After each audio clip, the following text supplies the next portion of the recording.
All right, so there's a visual.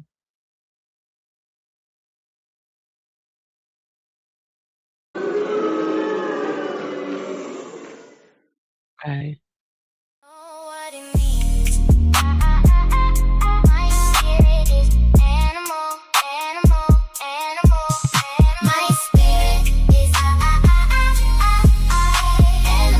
Lions, tiger, bears. Oh my spirit is animal.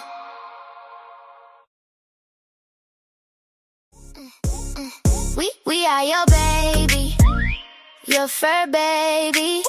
We are more than just a pet. We are your family. Woof woof, yeah, we barking on the beat. Little paws, big love, running right to your feet. Yeah, we popping in the room like hey, tail wagging like a DJ play. Zoomies on max, no delay. Fur baby squad and we here all day. Big eyes looking up like pick me. Jump in your lap, that's VIP. Love so pure, that's guaranteed. We a little crew, your family. We don't need no bling, we shine naturally. Every cuddle moment is a masterpiece. You the heart, we the beat, that's harmony. Fur baby, love on 1,000 degrees. We are your baby, your fur baby. We are more than just a pet. We are your family. Woof woof, yeah, we hyping, we happy. Cute little crew and we keeping you laughing. You say treat, we say less. You say walk, we say oh yes. You say come here, we do our best. Fur baby love, we forever blessed. We are your baby, your fur baby. We are more than just a pet. We are your family. Woof woof, yeah, we rolling in harmony. Fur baby crew, that's the legacy. We are your baby, your fur baby. We are more than just a pet. We are your family. Woof woof, yeah, we rolling in harmony. Fur baby crew, that's the legacy. Hey, sugars. Hey, y'all. Hey, y'all. Hey there. Can y'all hear me? I hope y'all can hear me. Yes, everything is going good. Okay, good. All right, boom. All right, I had to come in and check. I was like, wait, I don't hear anything. Hey, happy Fur Mother Day to all the fur moms and people moms and cat moms and dog moms. Shout out to you guys.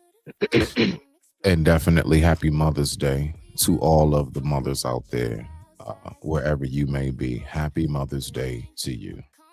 Rock out, Jen. We're gonna rock out, y'all. Let me see where my stuff is at. Wait. What's going on?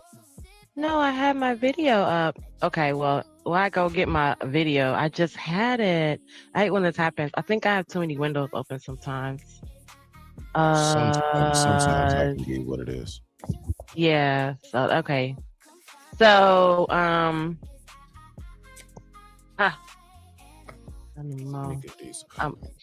about to show y'all some. We're gonna just start off with my little small clips of my 8-minute video. It's gonna be, as soon as I get the video, I'm gonna show y'all this video. So listen. Apparently, people are afraid of this cat. Really? Right? Yeah, I'm gonna give y'all a couple of small. Hey, what's up, Eric Vaughn? Where's your faith? Hey, shut up. Yeah, so here we're gonna start off with just a couple of videos, and then I'm gonna go get my video because I just had it up here, and I just don't understand what happened. Let me go back in my browser. Okay. Well, and then here, look at this. Check this out. Okay. So apparently, this is is the music loud? There we go. Just a little bit, yeah. All right, there we go. You can come up a notch. There you go. About right there, yeah. There you go. Okay, cool. So yeah, let's check out this cat that apparently everyone is afraid of. Well, and then my dog, you know, I got to give my shout out to all the canines. So, hold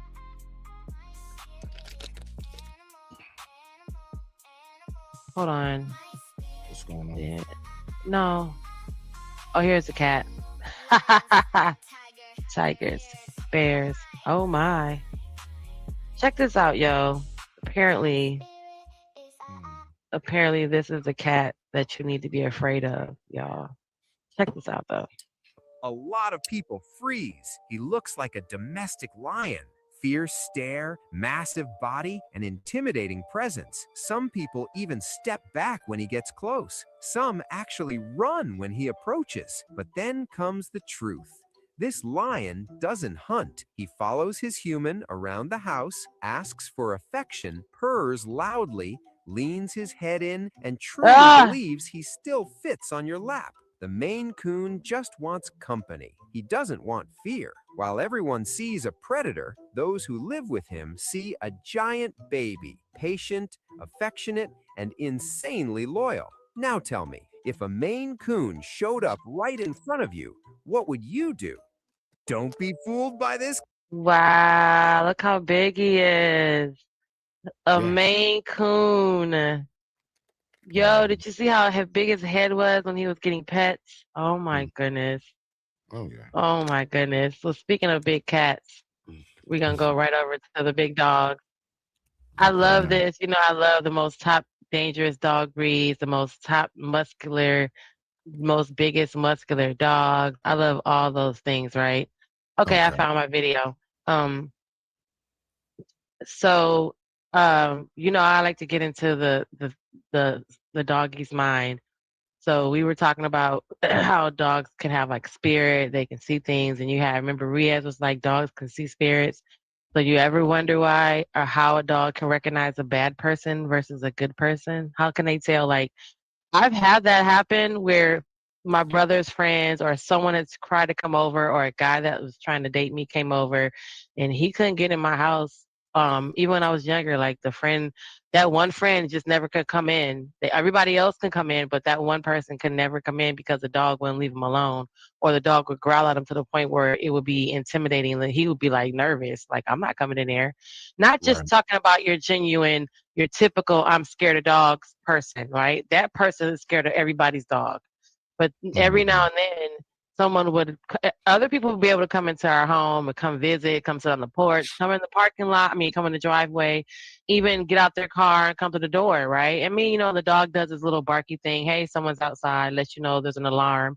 And then every now and then, it would be either my friend, someone that I knew, or one of my brother's friends, where the dog just outright did not like them. And we usually do something to the dog to, like, say, put the dog away, but that dog is trying to tell you something this whole time.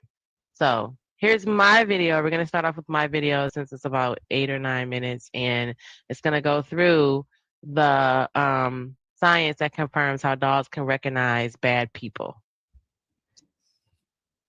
Here we go. They have bad intentions, therefore signaling the dog that they're a bad person. Stick around till the end of this video as we dig up the dirt on your dog's incredible abilities and show you how your dog recognizes a bad person. Number 10, dogs know when someone is mean. A study in the Journal of Neuroscience and Biobehavioral Reviews found that dogs can tell if someone is mean to their owner. In the study, scientists did a live test with dogs and their owners. They looked at how dogs reacted to different behaviors from humans in 3 situations. In one scenario, a dog owner tried to open a tight container with an actor nearby. The first actor helped, the second did nothing, and the third refused to help at all. After the test, the actors gave treats to the dogs. Surprisingly, the dogs were more likely to take treats from the helpful actor who showed kindness. They were okay with treats from the passive actor too, but they didn't trust the person who didn't help. When the mean OMG, they didn't trust. How do they know? You guys, how do they know? Actor offered treats, the dogs refused. They could tell that person wasn't being nice. Get your cat back to their Sorry for the commercials. Normal with Silencio, a once-monthly injection given by your vet that controls osteoarthritis pain and... Number 9. Dogs can spot liars. In a Ah, study in Japan, scientists wanted to see if dogs could tell when someone was being dishonest. They set up an experiment where they placed 2 containers near what? The dog can spot a liar. Ladies, listen to Kevin Samuels and get yourself a dog because he is going to be able to spot the liar and that person's lying to you. Tell him talk to the dog and see if the dog believes him. the dogs. One had treats inside, and the other was empty. In the first round, a person pointed to the container with the treats, but in the next round, they pointed to the empty one. The dogs were happy to find the treats in the first round, but they were upset when they realized they'd been tricked in the second round. Even in the third round, when the person pointed to the container with treats again, the dogs didn't fall for it. They remembered that the person had been dishonest before. Number 8. Dogs can understand human expressions. In an experiment conducted in Austria using a touchscreen, scientists tested dogs' ability to interpret facial expressions. Remember we did the video beforehand. I think it was either part 1, the episode 1 of My Spirit is Animal, right? So I think we did touch on that. We talked about it and how they are able to read your expressions and they can read your face. There's actual words that they learn, right, over time that society has said the same word over and over again. We say I love you the same way over and over again, right? So now they've been conditioned to understand when they hear that sound, I love you, then that's when they know that that's what we're saying, literally. So yeah, they can tell. They can tell. That's crazy. They can understand us. They showed the dogs pictures of human Understand our facial expressions too. That's crazy. faces displaying either angry or happy expressions. Some dogs were rewarded for touching happy faces, while others were rewarded for touching angry faces. Even when shown pictures of unfamiliar people with different expressions, the dogs could still tell the difference and earn their reward. This proves that dogs can distinguish between different human expressions. Scientists believe that dogs use their experience with humans to make this distinction. Interestingly, before being taught the rules of the touchscreen experiment, dogs naturally avoided touching pictures of angry faces, showing that they have some understanding of human expressions. Number 7. Dogs can smell your intentions. The bond between a dog and its owner is strong. If your dog barks at I believe that too. I believe that too. I've heard that. I've experienced that. They can smell your intentions. They can tell. certain people but not others, it might be picking up on subconscious signals you're sending about those people. Even if you're being friendly outwardly, your dog can sense if you're not completely comfortable. Oh my God, the dog can sense that we're faking. We're fake being your friend. I mean, we're fake being nice to you. We really don't Yeah. like you. And the dog can sense that I really don't like you, but I'm just being nice. Oh my God. Around Yeah, them. what that is, my bad. Mhm. Yeah, thank you. What that is that is a shift in pheromones. So Mhm. believe it or not, when you're depending on your mood, depends on your actual body chemistry. Your body chemistry is connected to the pheromones. And that is how they actually, when they say dogs can smell fear, that's Mhm. really, yeah, that's where a lot of that comes into play. But go ahead and rock out. It has a lot to do with the body chemistry and pheromone change. Mhm. That's how magnificent their scent is that they can even smell that. Mhm. Oh, look at his nose. Dog's sense of smell is incredibly sharp, thousands of times better than a human's. They can detect when you're nervous because your body releases stress-related chemicals and hormones with distinctive odors, like sweat and adrenaline. Your Pause it. dog may bark at people who make you And They you make even you you make my even know, nerves bad. They can smell that you make my nerves bad. and you They, even know yourself, they, I did not see this video. And they can smell you get on my nerves. That's I was crazy. literally just speaking about that. Yeah, the body chemistry and all of that. Yep. Yeah. They I can didn't know they smell were going to that. say that. Just for the record, people, I'm just now seeing this, just like you. Nah, real talk, real. Just in case I did not. I'm serious. This is They're gonna Jen's be like, video. "Oh, Smitty is Yeah, nah. psychic." This Like, is I don't Jen's know. video that I'm reacting to fresh in my Fresh. videos. Yeah. She's gonna react to fresh. We don't know what each other videos consist of. We going off the wing to keep it, Yeah.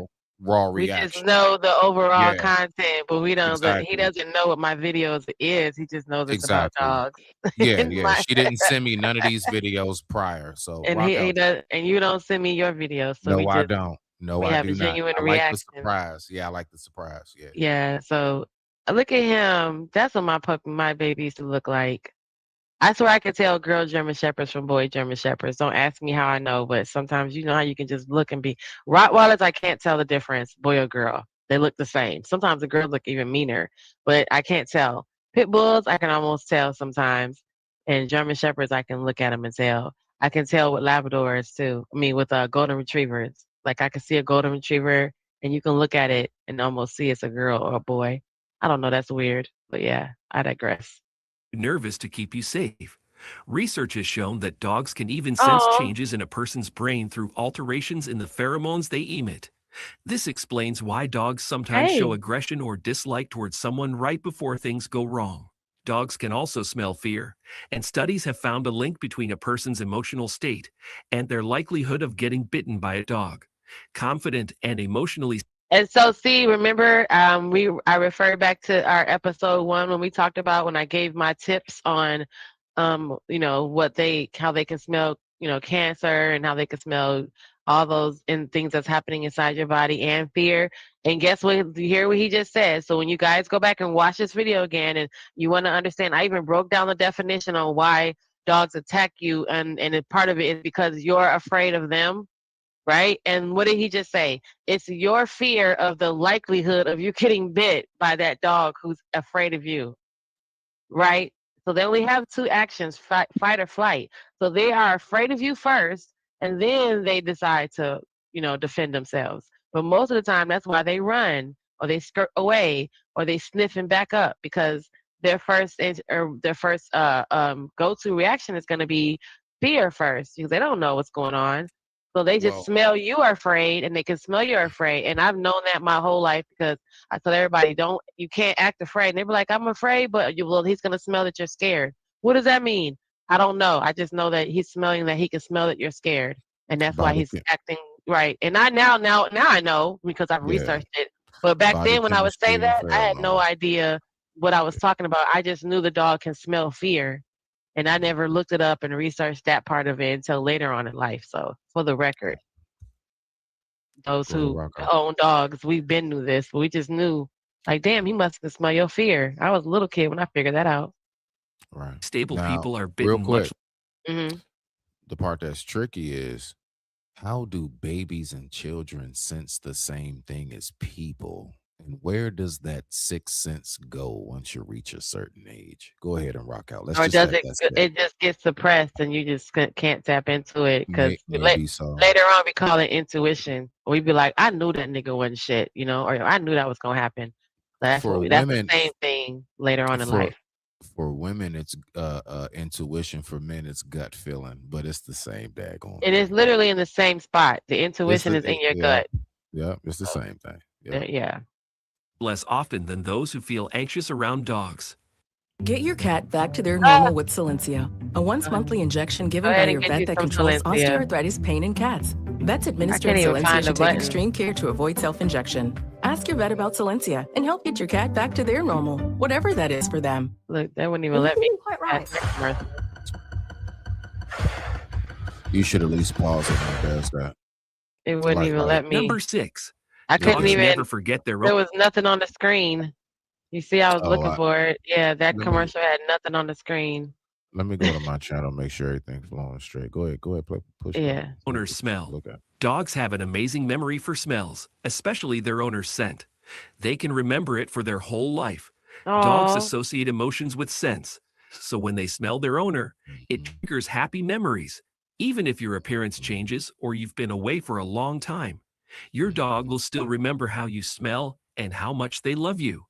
Studies have shown that a dog's brain gets excited when they smell their owner, just like when humans smell the perfume or cologne of someone they love. So when you come back after being away, your dog will be thrilled to see you because they missed you and your scent.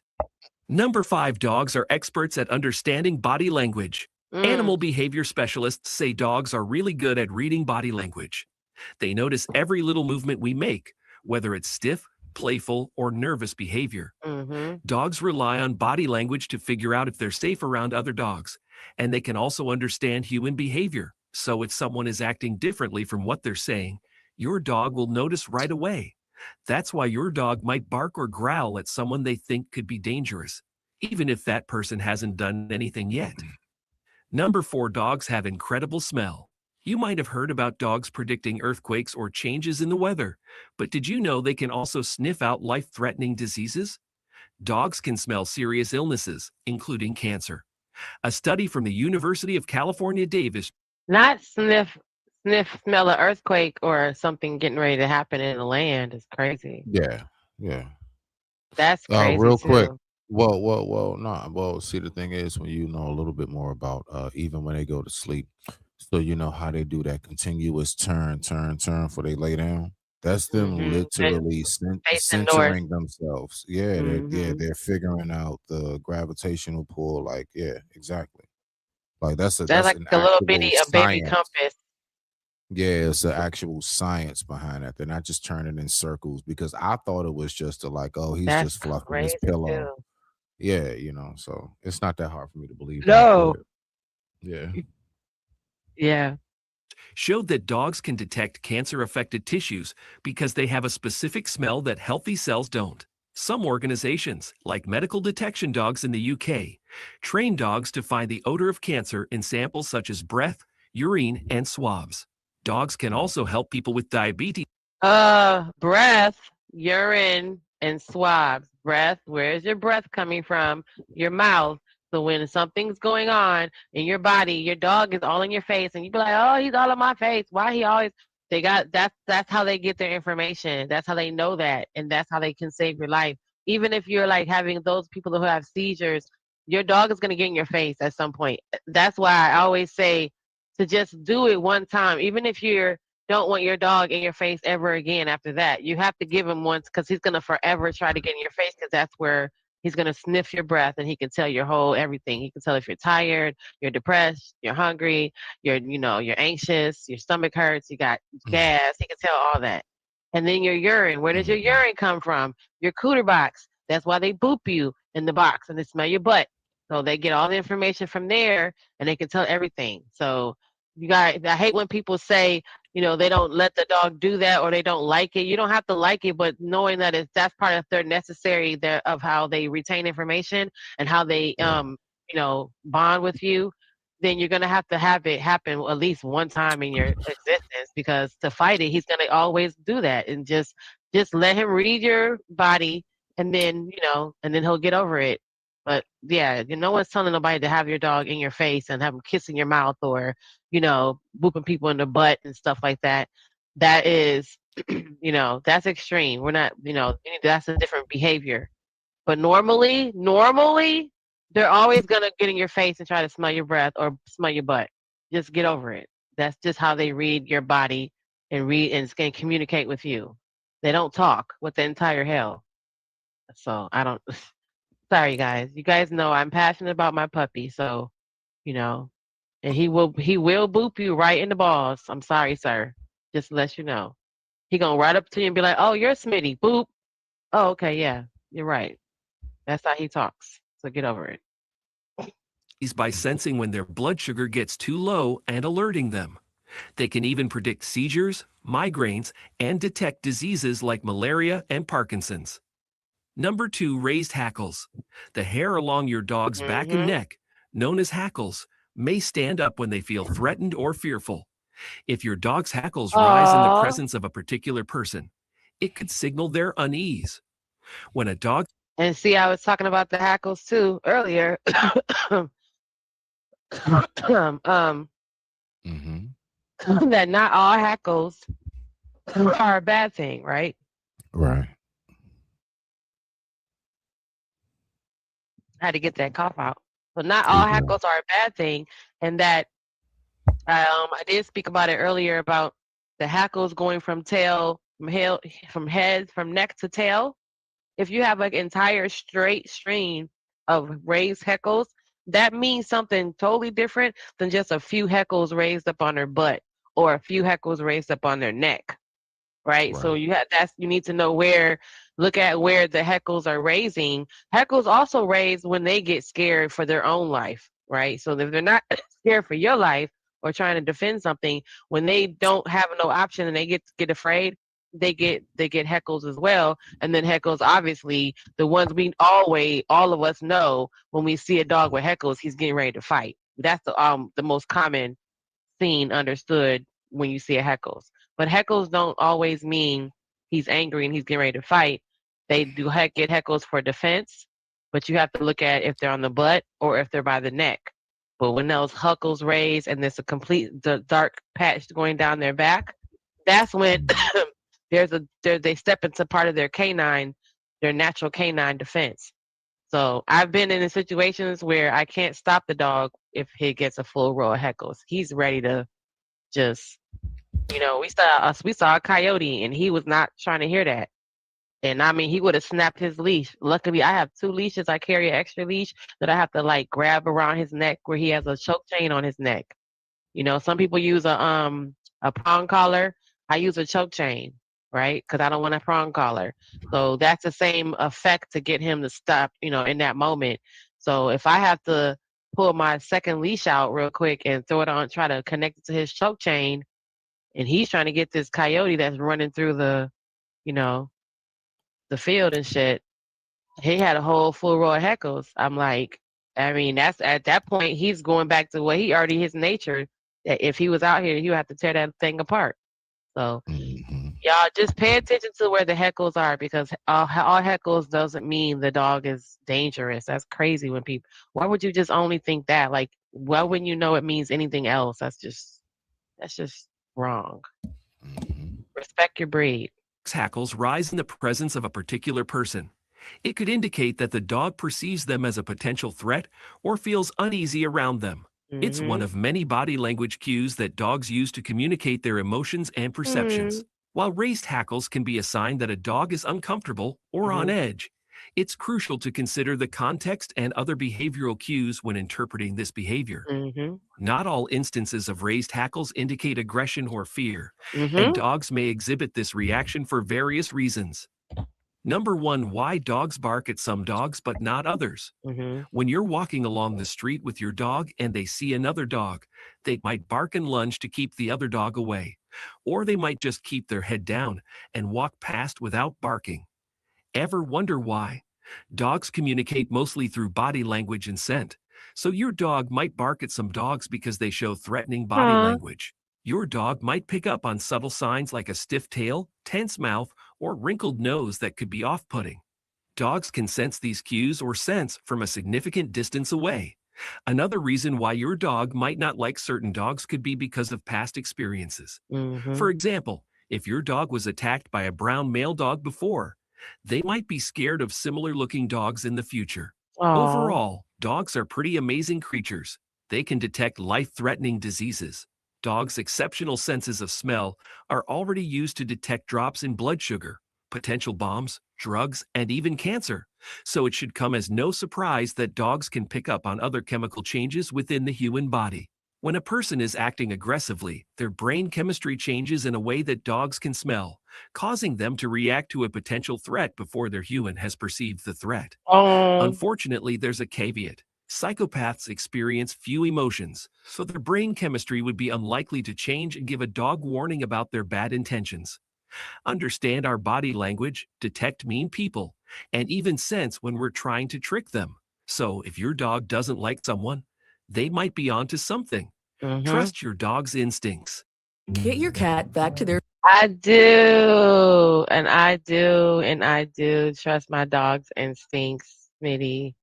And then you see how it said psychopaths. They very, very rarely change in their brain chemistry. So dogs, it makes it hard for them to kind of sense if this person is bad or not. So that's to answer your question that like, yeah, well, if dogs can smell, then why can't they smell if a crazy person, because the crazy person, every other crazy person they can smell except when it comes to psychopaths because their brain chemistry doesn't change. They're stoic or, they have a certain stigma or a certain, image that they carry, that they stay a certain way. So the dog can't tell if that person is good or bad. But everybody else seems to get a clear connection. So yeah, dude. And then, it's so crazy because with my ex already was abusive to me. Then he is abusive to the dog. And the irony that he got me the puppy because I had to, get rid of my first puppy, and he was getting old, and I had to put him in a old dog sanctuary. Because at least in the dog sanctuary, they can just live there until they go over the Rainbow Bridge, right? They don't have to worry about being in a shelter, and they may or may not get adopted. So in the sanctuary, they just live, which sanctuary a lot of times is just someone's house who just has a bunch of dogs, and they just keep them until they pass.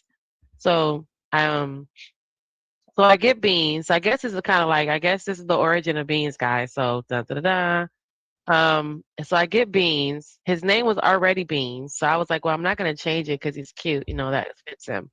He was a teeny little baby, um, but this was probably he was probably like 2 years old by now. So then, after the ex-boyfriend was already abusive to me, and by then I think he had been abusive to the dog by then one time. And so then his brother calls and wants to, come to where we are because, he wants to get back on his feet, yada, yada, yada, right? So he lets his brother move in. His brother stayed with us for like 6 months. We had enough space. So the brother, from the moment the brother got there, so Beans is chill, right? Beans is chill. He is really actually chill. And I've learned that if he does not like you, he really that is what it is. He's not gonna learn to like you in a few days. He still don't like you in a few days. Because when the brother would come over or the brother came there, first Beans was curious. But then the thing is, sometimes, I'm with my guy and I don't have some people have complexes with the dog in the room while you guys doing the grown up, right?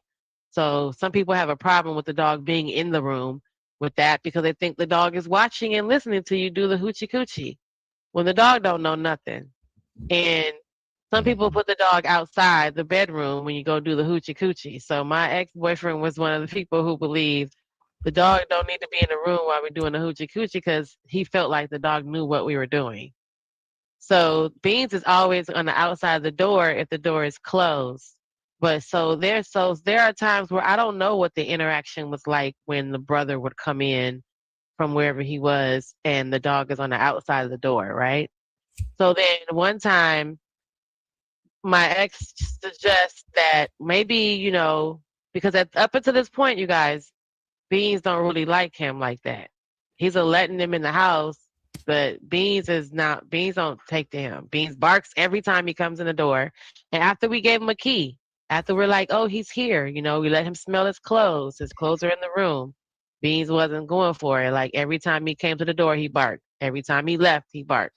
Every time he walked up the stairs, he followed him up the stairs to his room. The dude would have to go in his room and in the other room and close the door because Beans would sit outside his door and watch the door. So I would have to come get him because when he would come out and be like, he's trying to go to the bathroom, Beans would be right there. So I have to, grab Beans or make him go lay down.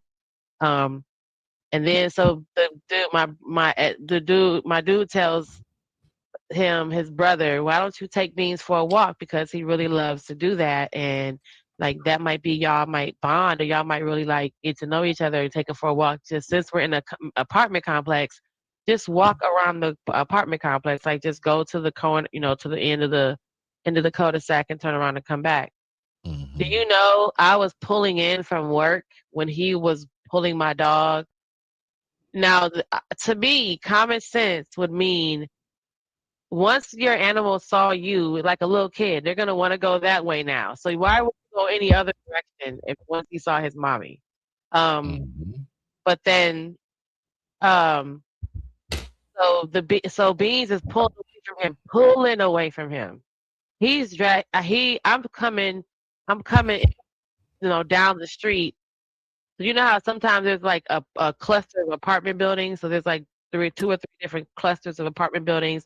So I'm coming down the street to where my cluster of buildings are, complex is. So I'm driving past another complex on the way to my complex.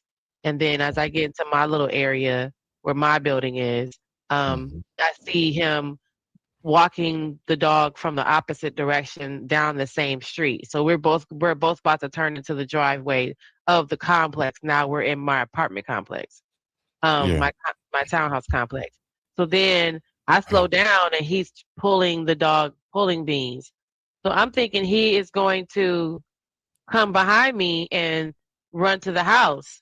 I pulled up and he done went the other direction. And Beans is pulling and pulling and pulling and pulling and not trying to go that way. Now let me tell you, we should have known. Now I should have listened for real. I was feeling that a little leery leaving, and I'd never have to get like this because everybody knows me. I would take care of my own pet. Now you don't got to do nothing for me and my dog, or my cat, or whatever I have. But so once I get back to the apartment, I go in and I'm looking like, okay, where'd they go? They should be right behind me. No, they done turned around and went the other way, and I'm running outside, and Beans is pulling away from him, trying to run away from him. And he pulls up with Beans. I take Beans in the house. Beans runs upstairs, and he goes and hides underneath my bed. And I go underneath the bed because it's the space underneath the bed is big enough for me to fit underneath there too. So I go underneath there. He's already hunched down on all fours. I have pictures in my phone. Do you know all 4 paw nails are snapped off or gone? It's down to the blood. I can see the blood in all his little paws. I hold his paw up and all of his nails were gone, as if he was using his back paws to push the opposite direction. So I doctored him up. I put medication on it. I cleaned it. I sanitized him. I wrapped his little paws up. He made him sleep in the bed with me so I could watch him and stuff. And after that point, he didn't like the brother beforehand. After that, he really didn't like the brother. So the solution, was I had to like snap on everybody and say, listen, don't touch my dog. Don't feed him. Don't water him. Don't pet him. If he comes up to you, send him away. It's okay to tell him to go sit down and go lay down. He know where if you tell him to go lay down loud enough and hard enough, he'll go into his little doggy area. Or you could just leave him, let him go upstairs and go in my bed, underneath my bed. And when I get back, I'll take care of him. Don't bother him. Don't touch him because now it's going to be a question of what happened. What did you do? What did you do? So, and then later on, I tried to go for a walk, and normally we could walk to the store, which was in the direction that the brother was coming from when I was pulling into the complex. When I tell you that dog was shaking, his body was shaking, and whatever happened right in that area with him. And I knew from that point, after that, my dog, listen, if he don't like you, then he not gonna never come around, and just leave him alone because that's serious. Like he was trying to get away from him. And I don't know why taking him for a walk thinking that it was gonna make him like him. He didn't like him even more. He didn't like him more after that. He really didn't like him. And it was really uncomfortable with him being there because my dog didn't like him. So I would put the dog in my room, like don't even bother with him. Right. because he clearly he not feeling you. So but yeah, that's a true story. Okay. So no. I just know because I was just really kind of listening to your story. And I mean that's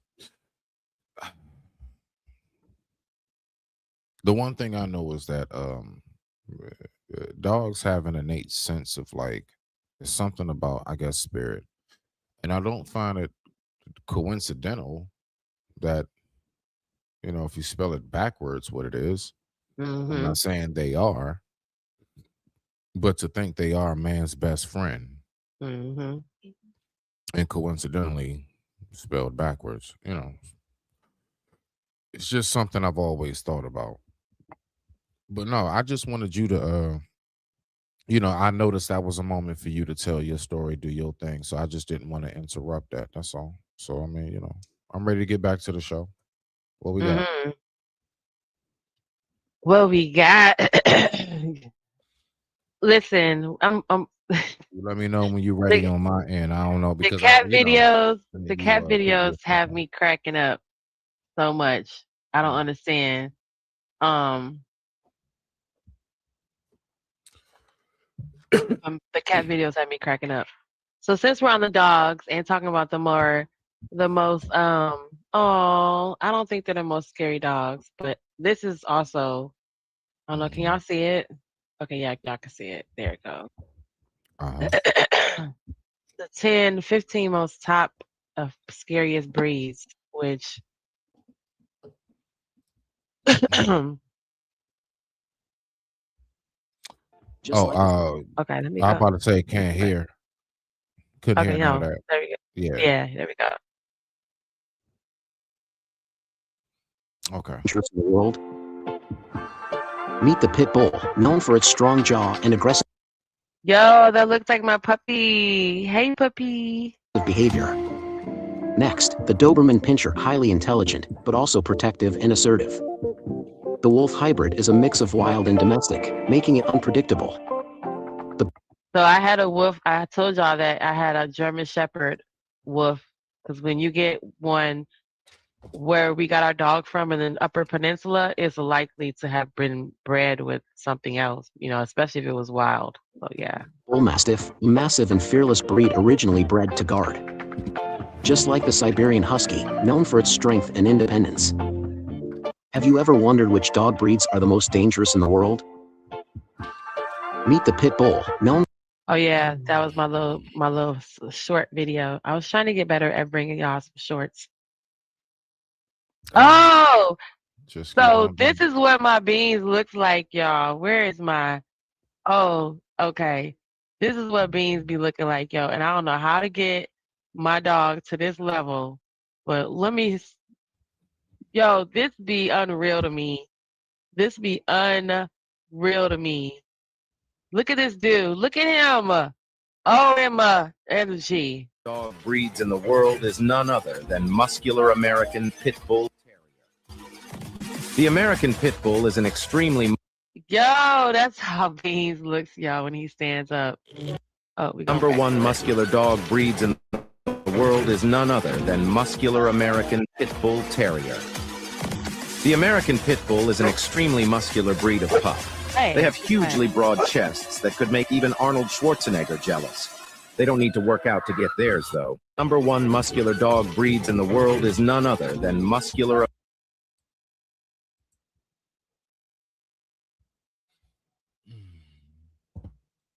My mic was muted. Sorry. I was like, yo, y'all didn't hear me hollering? Dude, are you serious? Beans looks like this somewhat, but dude, what are you feeding him? People, what is he eating? That has a lot to do with the weight training. What they do, they actually like put weights on the dog and like select tires. Gosh. Yeah, they'll put like tires and then like a chain on it and have the dog run with them for a certain amount of miles, stuff like that. Oh my gosh. They actually do weight training. Yeah, there's ways you can do that for a dog. Beans doesn't look like this, but he looks like the other dog. American Pit Bull Terrier. He looks like that sometimes when he stands up and he gets in the window and shit. Oh my God, that looks like how bodybuilders look, and that is all muscle. That is all muscle, even down to the tail. I think we're gonna get another one. We're gonna get another one, Beans. I want to get a white one. So I've been looking at some white ones, and we're gonna call her Rice. Hopefully, so we have Beans and Rice. The American Pit Bull is an extremely... That is how my dog looks, yo. That's crazy work. ...muscular breed of pup. They have huge... What the fuck? Do you see that? It looks like That's it looks like the kangaroos we was looking at. gosh. Wow, look at him. Oh my goodness, look at Bean Bean. Hugely broad chests that could make even This is what we want to do. I'm trying to get him to do this. But he don't, he holding on. He give up. He be like, I can't get it, mommy. Arnold Schwarzenegger jealous. They don't need to work out to get theirs, though. Number 1. All right, that was my little short video. See, I did better bringing the shorts. Okay, brought the shorts, came with the little bitties, a little bit of blurb. Right. Mhm. I was She trying, said a look, little bit of blur. because I didn't want to do the What? long video, and then it would be like, oh, dang, my video was long. But I still have long video stuff that, that's okay, guys. It's okay to learn. Jesus. Y'all be fighting the education. Now, why do we have to hear all that? Well, it's not about that. It's not about that. It's I the know form. It's it's the whatever. form in which how you present it. Like it's just learning that little trick, that little niche, that little way of bringing it to them in a fun, lively way. Like, see, the thing is, you want to trick them into learning something. Nah, That's really kind of that's really kind of the key. Like, you don't really want to be up here sounding like not saying you do, but sounding like the Visine Clear Eye guy. All right, class, we're gonna go ahead and look at chapter 54, like that. It's just the way in which you present it. That's why I'm very strategic in the videos I like to pull up and what it is that I look up, because I know, like, keeping people's attention is very, very huge. So, I mean, you're doing great. And they like both too. Just They look like look at your videos back behind yourself is the best thing I can tell you. Oh yeah. I'm part of the reason I have 16 You'll learn. rewatches. Yeah, I was just I was just gonna say, but not even just that. I ain't even forget the rewatch. I'm talking about for you, like, watch your own stuff back over and critique yourself. Like, I do that. You know what I mean? Like, you know what? Yeah, I'm gonna learn how to maintain my voice here. I'm gonna learn. You know what? Let me try to. Let me try to be a little more patient. I noticed too that because of my speech impediment, that I noticed sometimes my words might get jumbled, so I noticed I need to speak a little clearer. And in real life, and if you're in my face, you hear me talking to you, and we're talking, and I talk pretty fast. So I'm going to try to make sure that I be clear on what I'm saying, and make sure y'all hear me. So I'm gonna wrap up my little segment this first hour of 6 things you do your dog thinks. 6 things your dog thinks when you ignore him. So sometimes we don't realize that when we don't. So, I'm all about understanding your breed. So when you understand that, and then just in general understanding dog behavior. So we already know that they use their nose to research and look into things and understand and download. So it's kind of like crazy to think like, well, when you ignore your dog, you walk in, you walk right past the pet and you just walk right over him. There are moments that the dog is laying there and they're laying in the way because they know that you walk that direction and they want to be next to you. So the one thing that we always tend to put in the back of our minds is that dogs are pack animals. So we do things as people that it feels like to them they're being ignored. And we don't think about that. And we're like, well, why would you think about that? But now that we know that they read our body languages, okay, because now we're moving forward in our thinking, right? With all this great knowledge, they can read our body languages. They can tell if we're sick or they can tell if we're depressed. So then why wouldn't they understand if we did ignore them, right? You walk right past them. You walk and they're looking right at you, but you ignore them. So they're highly social animals and they rely on interaction and communication to navigate through the environment and relationships that we have. So when the owner ignores them, even just for a moment, it can trigger a range of responses, and that reflect in their instincts, learned behaviors, emotional sensitivity. According to some veterinarians, and animal experts, these reactions are often more complex than they appear. All right. So one of the first things that I'm going to say, we do something when we ignore the dog. The first thing, one of the things they think is they self-reflect. We don't even think about it, but the smarter your breed, the smarter your dog is going to be like, did I do something wrong? And usually when that's a person, that person's very insecure. So now you're creating this fountain of insecurity that's going to flow every now and then when you ignore your dog. So they're going to seek reassurance. And especially if the dog is already a people-pleasing dog, they're really going to wonder what, and they, it's not on you to be like, what is my dog thinking? But realizing that they have that whole emotion that goes over them that says, did I do something wrong? So when your dog is ignored, one possible interpretations experts highlight is that the animal may associate the lack of response to it with a mistake. So it's going to be the same reaction in their mind when they actually do something and you're like, no, stop, sit down, wait, you give them a little pat. That's going to equate the same thing. They're going to think they did something wrong and they're going to try to seek attention from you, which is more of a problem because you're ignoring the dog. So just keep that in mind. The second one is they're going to say, well, maybe I need to try harder. Some dogs respond by being ignored by intensifying their efforts. So the first dog is going to be insecure, right? The one wondering, what did I do? Did I do something wrong? That's going to create the insecurity. Now this one creates the hyper, I don't know what it's called. They are more into, trying to make you happy, right? Okay.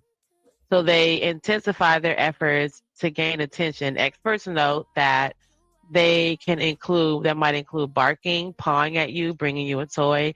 These behaviors are often learned over time. So they learn by that experience of you ignoring them that maybe they need to try harder. So they're going to go get you a toy. So now when you finally pay them attention because the toy is all slimy and they're throwing it in your face, they got what they wanted. Now they're okay. Okay, so you weren't ignoring me. Oh, it worked. Okay, so I do need to try harder. So the next one is, I'll just wait here. And that's when the animal freezes and stays in the same spot. When you leave the room and you come back, it might have been something as simple like oftentimes that you'll run it back in the house because you forgot something and the dog is sitting there waiting for you. It doesn't know that you are running right in and running back out. So you ignore him naturally because you're just running in to grab something. But so it sits there and waits for you. Now, when you left, the process of you leaving gave the dog closure to know that you're leaving the house for a long time. But when you left and came back in, it reset that whole thing. And so sometimes when you don't even acknowledge the dog or your pet and you run right past them because you had to run in and grab your cell phone because you left your phone on the bed, then that dog is going to sit right there and wait for you. Because now it's thinking like, well, what happened? So it doesn't separate you left and you came back to grab something with the part of you leaving the first time. Now you're back. It's just like, oh, you're back. And now you're gone again. So you might have to acknowledge the dog and be like, all right, my bad. I had to run in and grab something. I'll be back. I'll see you later. Love you. Give him a pet on his head. And then now he'll be like, oh shit, okay, you're leaving. That's the same shit you did last time when you left. So you got to think about that. They'll go find something else to do. So sometimes that can be they'll go get and be mischievous because remember, you're ignoring them. So now sometimes they're going to find something to do and it could be to get your attention, right? So when attention is not immediately available, some dogs redirect their energy towards other activities. Experts note that that can include chewing toys, exploring, and resting. This behavior is often encouraged as a part of healthy independence. Some veterinarians highlight the importance of providing appropriate outlets for this type of engagement. So when you notice that your dog, it doesn't affect them and they go find something to do, like I said, sometimes they'll go chew on something and it could be like your shoe, right? Because remember, you ignored them, so they might be trying to still get your attention. But they'll go find something else to do too. They won't be sitting there waiting for you. Oh. And then they'll be confused, right? So that's a mixed signal. Like when you ran out and came back in because you forgot something and you didn't do the whole goodbye all over again. They don't understand that. Or like earlier, you don't respond to them and they brought you the toy, and when you finally respond, it's probably negative, like go sit down, or you're yelling at them by then because you're frustrated because you're ignoring the dog. So, and it's just amazing to remember that they absolutely like live for your affection. So inconsistent responses from the owner can sometimes create a confusion with the dog. So experts say that when attention is given unpredictably, dogs can struggle to understand expectations. So that makes them also aggressive and insecure. This can lead to hesitation or repeated attempts to engage. So they're going to either be not wanting to engage with you, which is crazy because you own a dog that don't really want to fuck with you or deal with you, or they're going to be excessively engaging. They're going to keep trying to be in your face, which means let them engage with you, get it over with. So veterinarians suggest that a clear, consistent interaction helps with reducing this uncertainty, and dogs rely on patterns to interpret human behavior. So it's crazy to not remember this, you know what I'm saying? To not remember that and have a pet and then to not consider all this. I think this is the last one too. At the broader level, they miss the interaction, right? Social connection matters. They're pack animals, people. What do they do? What do puppies do? They all lay together and they pack up. What do your kids do? They lay all over you. They're packs, a pack of cookies. They all in there together. So at a broader level, dogs are social animals and benefit from regular interactions. Experts emphasize that consistent engagement supports emotional well-being and strengthens bonds. Emotional well-being makes you have a better behaved animal. And when ignored for longer periods, some dogs show signs of reduced enthusiasm or subtle behavior changes. Veterinarians note that this varies depending on the size and the personality and routine. So I'm always going to give you good tips on what to do and how to make sure you take care of your puppy. And just simple thing like ignoring them can do a lot more, can affect them a lot more than we think that it does. So I hope you guys learned something from that. Yay. I hope you guys, somebody has oh, hey, what's up, Colombian Third Ward. I hope y'all learned something. I hope y'all enjoyed it. And I have the craziest clips. So y'all know I have crazy clips. All right now, everybody give it up for Jen. Give it up for Jen. Hold on. Wait, give it a round of it. Wait, I got a round for myself. Wait, where is that? A round for me. Oh, there you go. That's a round for me, and then we're gonna have a 1 second music break real quick while I get something to drink, and then we're gonna come back to Smitty. So hey y'all, we're gonna do that real quick. Hold Absolutely. on, I got this right here. Where is that? The time right now is 8:58 p.m. East Coast Standard Time on this beautiful Mother's Day Sunday, and I thank you all for watching. Rock out, Jen. Okay, cool. That gives me time to go potty and get something to drink. We are all created with the spirit that is genuine. What animal would you be? Would you have a change of heart if you knew your spirit is animal? Hey, welcome to the vibe. Come explore with me. We all got a spark. Can't hear. Yes, now. Now you can hear. Yeah. Are you bold like a lion or calm like the sea? Every spirit got a rhythm, let it move you with ease. That's the place where the heart meets the mystery. Where your fur, baby, soul meets your destiny. So sit back, relax, let your truth run free. My spirit is an animal, 'cause your spirit is animal. Come find what it means. My spirit is an animal, 'cause your spirit. Are you curious to see? My spirit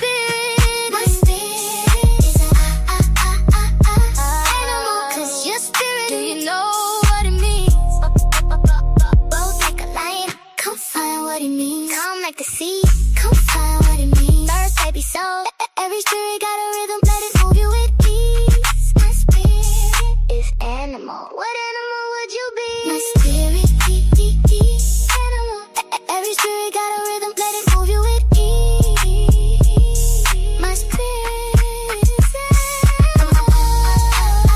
animal. My spirit is animal. Every spirit got a rhythm, let it move you with ease.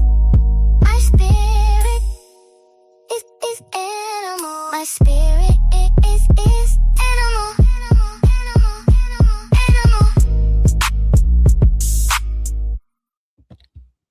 Mm-hmm. That's a little bop, ain't it? Uh-huh. That's a cute little bop. Man, shout out to the tunes. Shout out to the tunes. That's what's Beans. That's DJ Tailwag. Okay, now DJ Tailwag. Man. That's Beans' mix. DJ Tailwag. Okay, now. Shout out to the DJ in the building. That's his industry name. I'm his momager. All right, y'all. Y'all want to mix? Hit me up, DJ Tailwag. I'm his manager. So let's go ahead and let's kick it off. Now we are getting ready to enter into the exotic portion of this segment. Now, what we are going to be actually talking about, considering that it's Mother's Day, we're going to be looking at mothers. We're going to be looking at different ways, oh so wild ways that mothers give birth. It's going to be very different here today. And we're also going to be looking at how they nurse and the different forms of things. We're also going to be looking at a slight little bit of the mating and courting aspect of this, all right? Because it is Mother's Day, so we're going to try our best to go ahead and keep it right on track of what the day is and what we're talking about. So in this exotic portion right here, I'm going to start out light for us. So Jen, you remember when you were so confused about Nemo? Nemo, yeah, and how he was the dad can turn. Why didn't his dad just turn into the mom? But then I read that clownfish eat their babies, so I thought that was right too. That's why I chose that answer. Well, if you'll go ahead and pull this up right here, you're like, wait, what? I know they're like, I thought I was just talking about dogs, and now y'all talking about Nemo. Nah, this is the exotic animal portion of it. This is where we really start getting into some really wild, weird, and freaky things of nature. All right, so with that being said, I digress. My mic is muted. Just remember that conversation about Nemo as you listen to this, Jen. Let's rock out. Switches sexes. Meet the underwater color shifter. The ribbon eel is one of the most visually striking creatures in the sea. With a long, ribbon-like body and elegant flowing movements, it's found in coral reefs across the Indo-Pacific. Males are bright blue with yellow highlights, while juveniles start out black, and all males eventually turn into females as they age. This rare natural transition ensures reproductive success. Ribbon eels poke their heads out of burrows, waving their jaws to smell the water and ambush small fish. Their fluttery dancing look has made them aquarium favorites, but they rarely survive in captivity. A rainbow that bites. Subscribe for more living kaleidoscopes of the sea. All right, so with that being said on that one, right? So basically, this ribbon eel is capable of actually being able to say, Happy Father's Day, Happy Mother's Day to me. It switches sexes. Why would they say? Why does it do that? Because of what? To make sure that it assures, for procreation. All right, so now, ladies and gentlemen, we're getting ready to get into this. You won't believe this right here. Now, this right here, don't you love some good old kiwi fruit, Jen? Yeah, but there's a kiwi. This is a bird. So the kiwis are brown. Yeah, so now what we're going to look at is the very, very odd and strange way in which kiwis give birth. But it's not about it being strange how they do it. It's how it is even physically possible for them to be able to do it. Let's go ahead and take a look. size of this bird's egg. It's so enormous you might gasp just hearing about it. Meet the kiwi, a small bird that lays an egg weighing about 25 times its own body weight. The egg is so massive it pushes the kiwi's organs aside, squeezing its stomach and lungs, making it hard for the bird to eat or breathe properly. Yet, despite this struggle, the kiwi manages to lay an egg nearly as big as an ostrich's, a truly extreme feat of nature. You won't believe the size of this bird. Now, I want us to really think about that right there. Ladies, you've Ostrich egg is big. absolutely enormous. You know, the kiwi is extremely small in comparison. And so to be able to do something like that is absolutely out Is of it this one world. kiwi they give birth to, or is it a bunch of kiwis in there? It's one. So all that for one, Yeah, all that's for one damn baby. and then the baby's little? Yeah. Are they born big and they get little, or are they born little? No, they're born they're born So little like all most that babies for a do. little bitty born baby. Basically, pretty much, yeah. That is Yeah. too much, Kiwi. I'm so sorry, Kiwi. Man, it is absolutely out of this world. And you know, the kiwi is a bird, I believe, that is flightless as well. You know, they also don't fly. Right. And Yeah. And they actually tiny. are very and they're very prehistoric as well. They're actually a bird that's been around for an extremely long time. New I mean, Zealand. yeah, long time. Yep, Kiwis New are in New Zealand. Zealand. Yep, there you go. There you go. I'm So making beans his bison and rice and warming up his rice. so now what we getting ready to look at is something. Now we're gonna get a little bit deeper now. And this part right here, ladies and gentlemen, is absolute. When I first saw this, it tripped me out. So Jen, if you remember or not, I know I was a titty baby. Was you a titty baby? Was I a titty baby? Yeah, I was. Yep, I was a breastfed. All right. So we all know how it is generally when it comes to even dogs, cats, and a lot of animals when it comes to nursing. Ladies and gentlemen, I would like to show you the blue whale. You ever wonder how? Because they're mammals. They don't come on land. How How do they do feed their kids in the water? how possibly and how do they get it to them? Let's go ahead and check that out. The nursing process of the blue whale highlights a unique adaptation to ocean life. To feed its calf deep underwater, the mother produces extremely thick milk, similar to toothpaste, with a fat content of around 50%. This density prevents the milk from dissolving in seawater, allowing the calf to feed efficiently in its natural environment. The nursing process of the blue You see that? So when I was thinking the whole time, because I was wondering, like, wait, what do they just be born and eat krill? Like, what exactly takes place? What exactly happens, when they're nursing?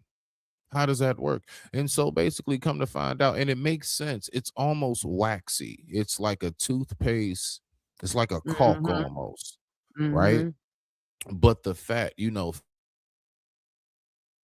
fat is slippery, so it's able to actually slide out like that. So can you imagine, like, underwater, and you're able to open, and you're strictly getting that, and you're not even really getting too much of like water and stuff. You're primarily getting that because if it wasn't as thick, then the water would dilute it. Absolutely amazing. You see what I'm saying? But we're getting ready to get a little bit deeper, y'all. Like it's about to get, it's getting heavy. It's getting heavy. Do you like flamingos? You might think this flamingo. You like flamingos, Jen? Yeah, but I know they lose their pink. They gotta eat little fishies to keep their pink. Yeah, they start off white like that, baby, there, and it's about what they eat. It's really the plants and what they eat. Yeah. Pregnant, one of them they lose their pink, right? Something So about they lose again, their pink. got you. Okay. So on this one right here, ladies and gentlemen, what we're going to be looking at is a very, very odd and strange way of nursing. Did you know that this is how a flamingo nurses the young? And guess what? Dad is involved. Is hurting another flamingo, and the baby is drinking blood. But that's not the case. These flamingo parents are actually feeding their baby.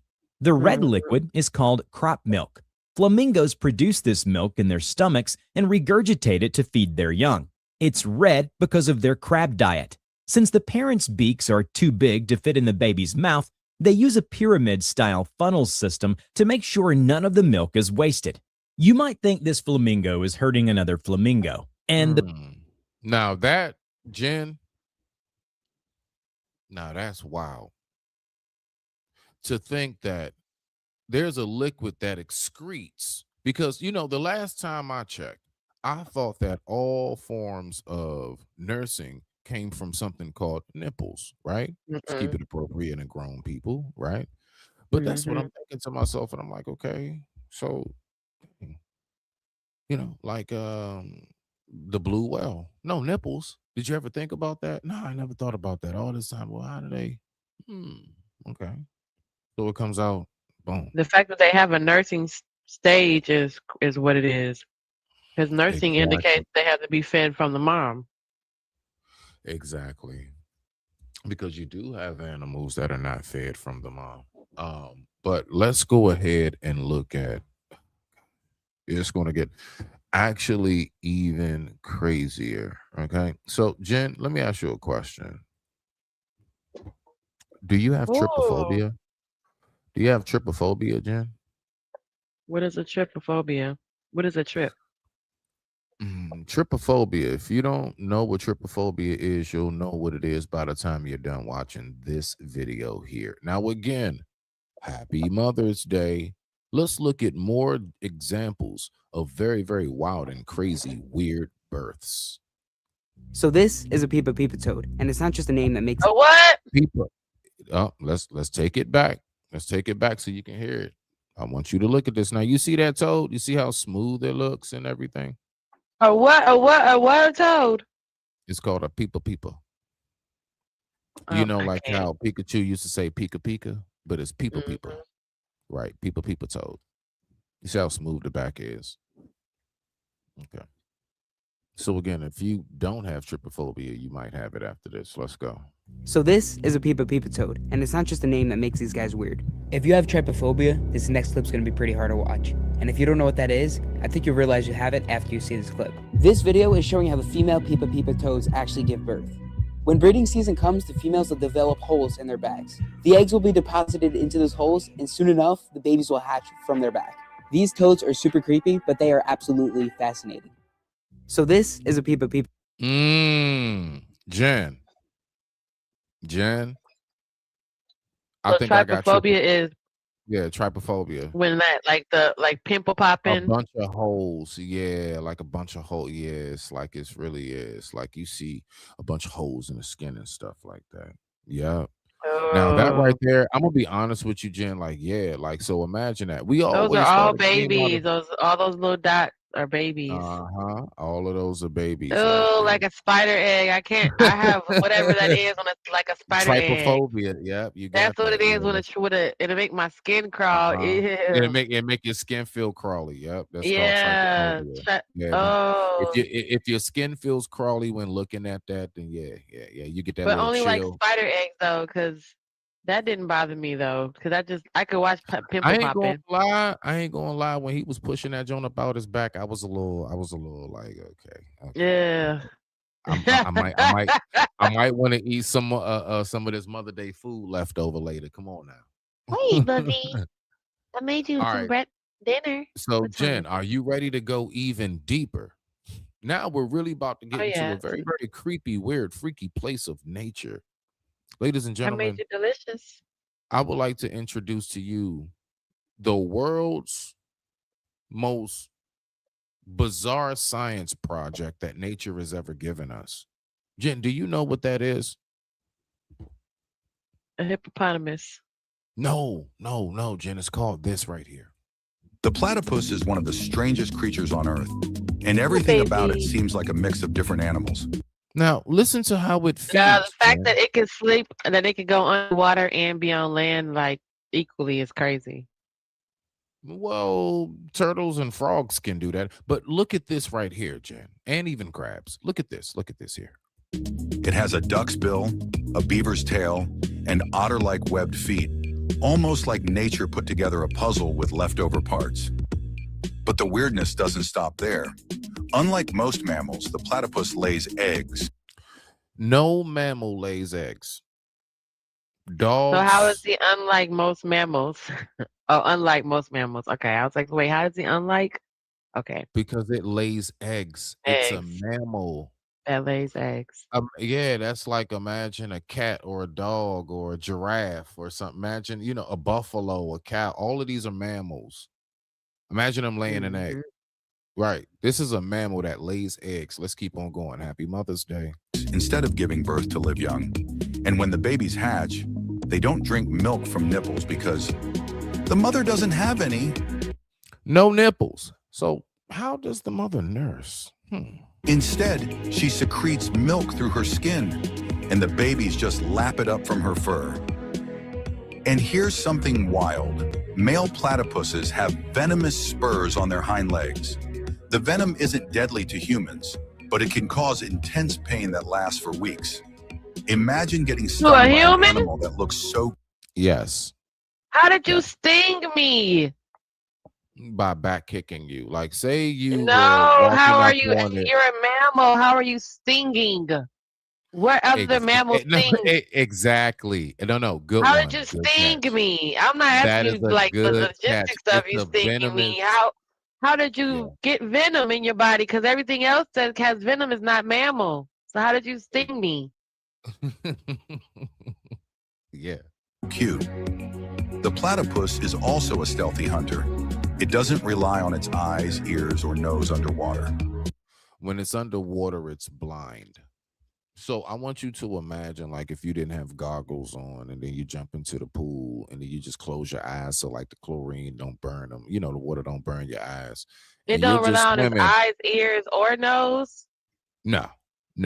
What do you rely on then? You can't see, smell, or hear. Electro senses. No. It's like an electric pulse. Electro senses. Let's see if they talk about it. Instead, it senses tiny electric signals from its prey. There you go, right there. Let me rewind that. Oh, like with the water buffalo, he's like pew pew. Imagine getting stung by an animal that looks so cute. The platypus is also a stealthy hunter. It doesn't rely on its eyes, ears, or nose underwater. Instead, it senses tiny electric signals from its prey using special receptors in its bill, like a built-in radar system. Oh, and here's the craziest part. Platypuses glow under UV light. Scientists discovered this in 2020, and no one really knows why. Yeah, they glow. Yeah, they glow. It's something like How do they glow under UV ultrafluorescent. light? It's like Ooh. ultrafluorescent. It's a name for it. I'm going to look it up so I don't give off the wrong information, but they actually glow. Not them glowing. Yeah. So what do you think? Now, what I Go think eat your is that poo. honestly, Come on. I think that Come on. that definitely is the Frankenstein of nature. It has a duck bill, has a beaver's tail, has a And it otter's has body, stingers. and it has stingers. No Stingers, like nipples. a bee. But you also have to remember this. I want you to Venom like a snake. try your best to get your brain to register this. Try your best to get your brain to register this. It eats food and it has no stomach. Why doesn't it have a stomach? It has no stomach. Why? Where would you? It eats I don't- food, but it has no stomach. And then it can't breastfeed because it has no nipples. So then his baby just come out eating food. Like the baby I'm just come out, curious come about the out whole. going straight to the table. I'm The baby. curious about the entire process of, okay, so we know the stomach. Okay, so you have your mouth. You're being born from an esophagus. egg. You have mouth, esophagus, stomach, small intestine, larger intestine, blah, blah, blah. And then it comes out. Okay, boom. If you do not have that midway point, that truck stop called the stomach, What happens? how do you go to the bathroom? Well, maybe we need to look up the what do you call it? Anatomy of a platypus, because that's just crazy. On top of that, right. Well, let's that's just just go even ahead and do crazy. that now. Let's just do that now. One Because second. how do you don't have a stomach? How do you even eat? Who? So let's take What it are you? from the Is top. that? Are you like a dinosaur? Are they left over from that dinosaur stage? Those they got left here on Earth. They're still the last ones. They One were second. hiding. Cause that's crazy. I'm not sure. I'm not sure, Jen. But let's go ahead and try this real quick, real quick. Here we go, Jen. All right, all right. 1, 2, 3. Ask Nancy. Nancy, are you there? Is Uh, platypuses dinosaurs, Nancy? Of course, take your time. Just let me know what you need, and I'm ready to help out with anything you've got on your mind. Thank you, Nancy. I will go ahead and ask. Nancy, first question I would like to ask you. Does a platypus have a stomach? Ah, great question. Yeah, it does. Even though platypuses are pretty unusual, being one of the few mammals that lay eggs, they do have a digestive system. So they have a stomach, intestines, all that. So they actually do have a stomach. Okay, so let me ask you this. How exactly do they like use the bathroom? Yeah, good question. So platypuses, like other mammals, have a cloaca. Basically, it's a single opening for excretion, reproduction, and urination. So everything goes through that one spot. Pretty efficient in a weird way. Ooh, thank you, Nancy. Ooh, so that junk bleeds, pees, boo-boos, and have babies all through that one canal. It's Pretty gross. efficient. Sounds like a clinic visit to me. But they're platypuses and they're born from an egg, and they don't Hey. have no nipples. But Well, and their see, the babies thing come is out going that right to food. ah man, ladies and gentlemen, I went on ahead and I saved this last one specifically because it is Mother's Day, and we know how fantastic Mother's Day is, and we know how much Father's Day sucks. Father's Day is okay. I like Father's Day. Okay. Well, we're going to also prove in nature how they let you know Father's Day is some shh.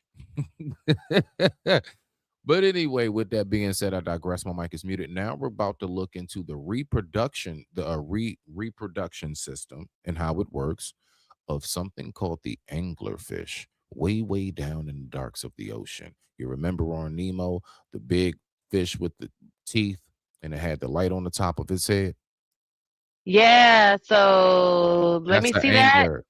That's an Okay, let me angler see. fish. Yeah, so the Toledo Zoo, we went on like a zoo when my sisters were little. We used to like just go to like I used to always take them to do stuff.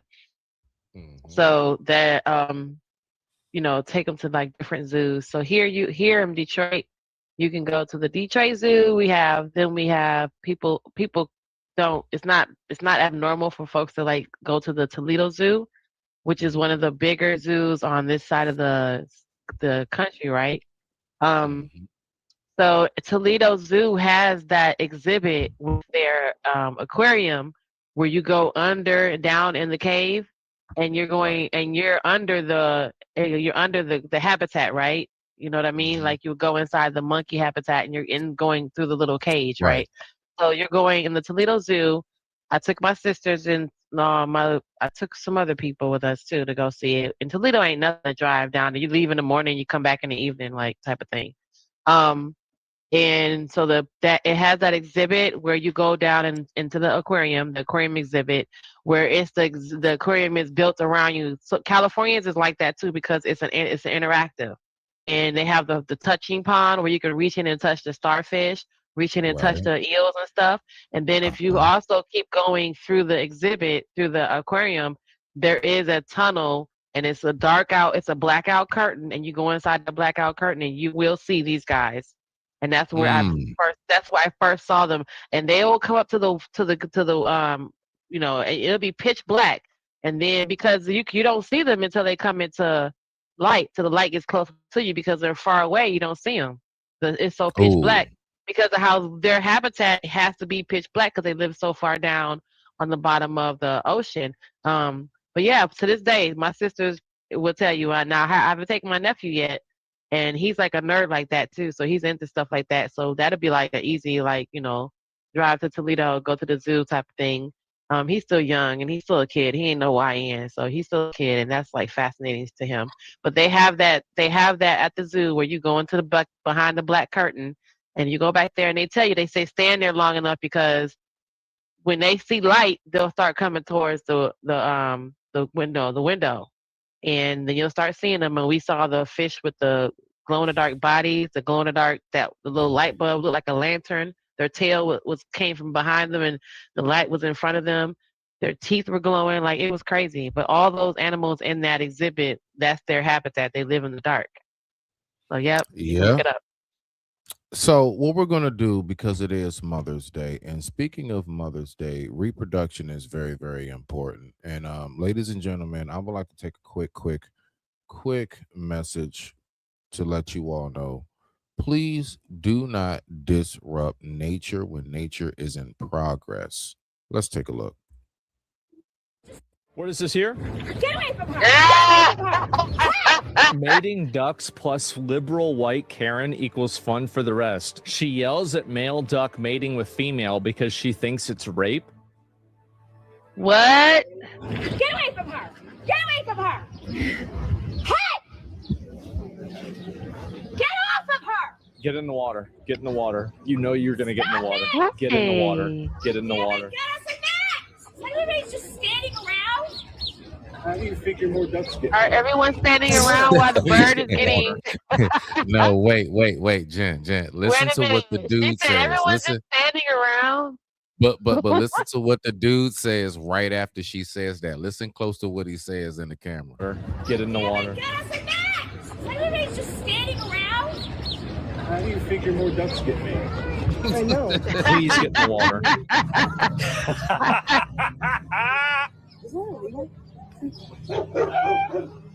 Uh-oh, puppy. Yep. There she goes. Oh, boy.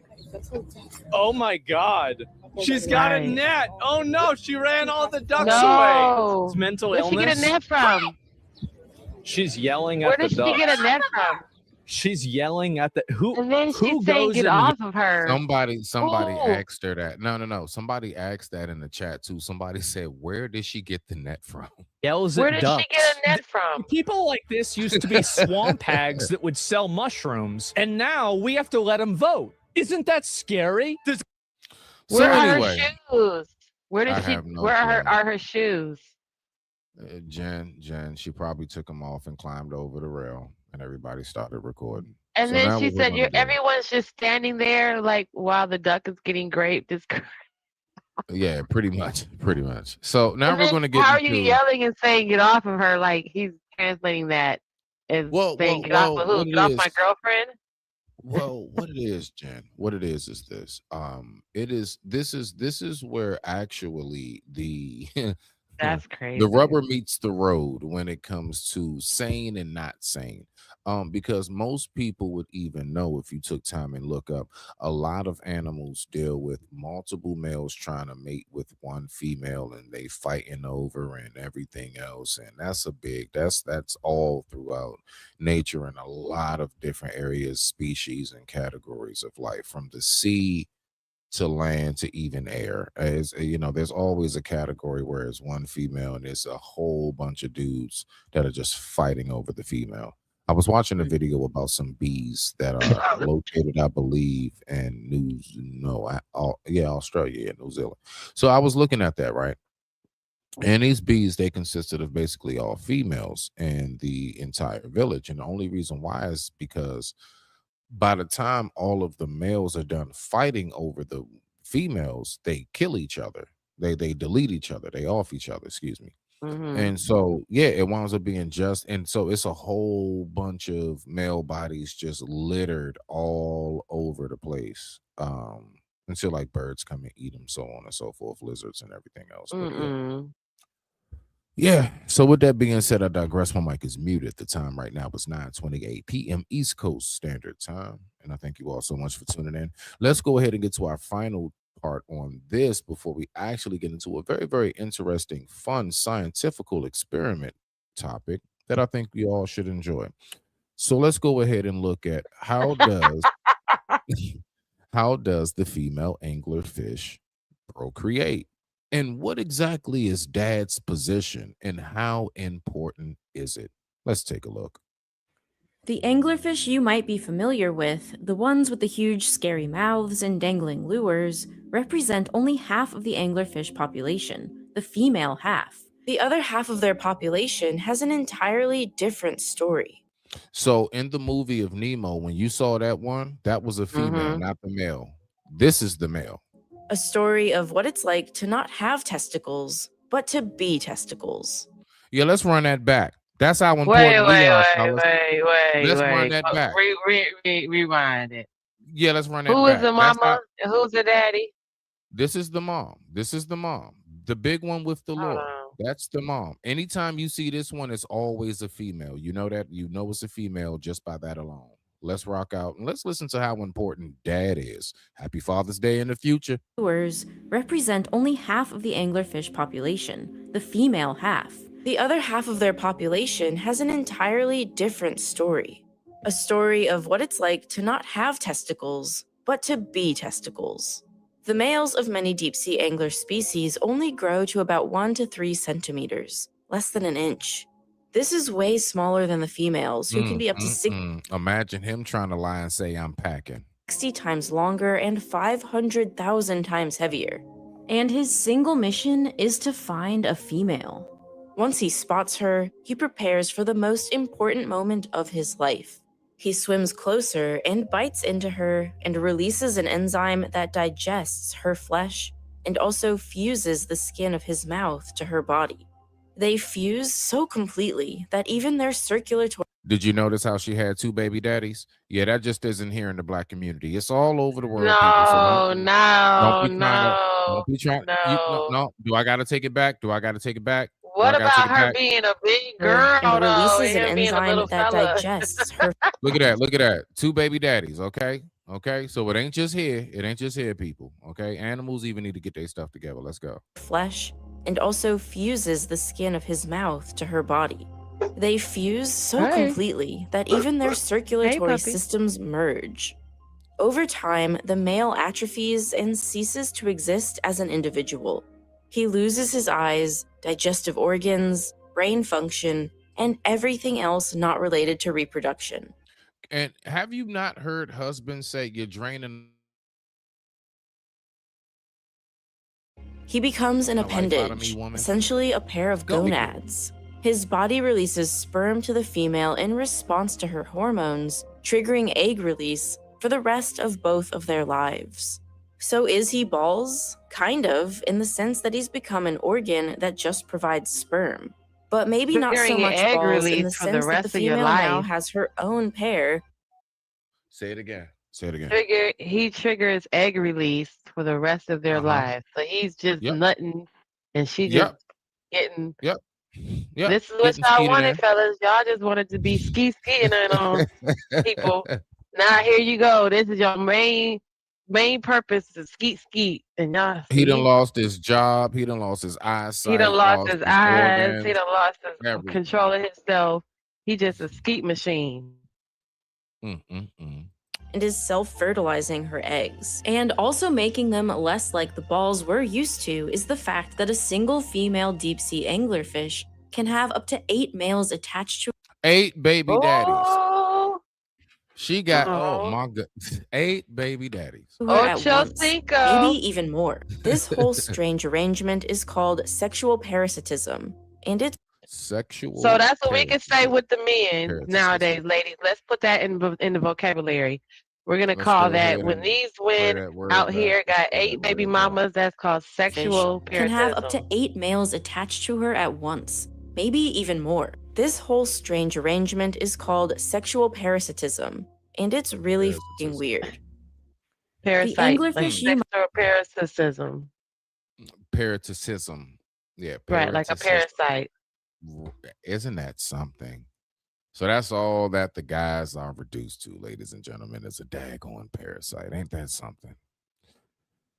You become a Ladies and sexual gentlemen, parasite I know, for all right? those baby daddies. Well, that would be the woman who has multiple baby daddies. So she's a sexual parasite, and the So- guy who has multiple baby mamas. You ain't lying. You ain't lying about that one. So Jen, I want to ask you this question. Ooh. If you were to take a guess and rate from 0 to 10, as 0 being absolutely nothing happens, Well, there's our video. Go ahead. that absolutely nothing happens, or a 10 being he's going to go all out and protect you.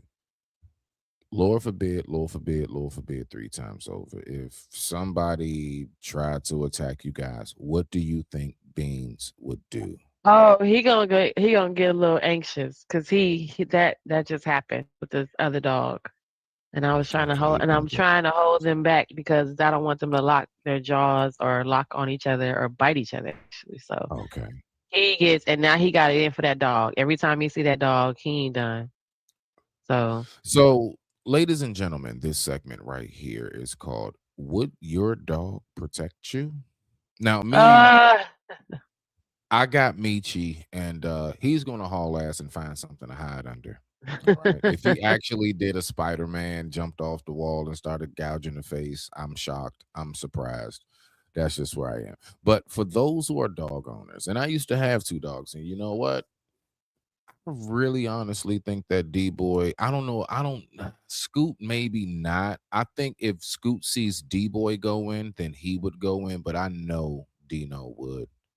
D-Boy would have gave his life because he's actually done it out in the wild when we've come across fox and he fought a beaver. Dino fought a beaver one day. Yeah, Beans will protect me. I've had a few dogs that I had a whole Great Dane that would be like his big ass will run.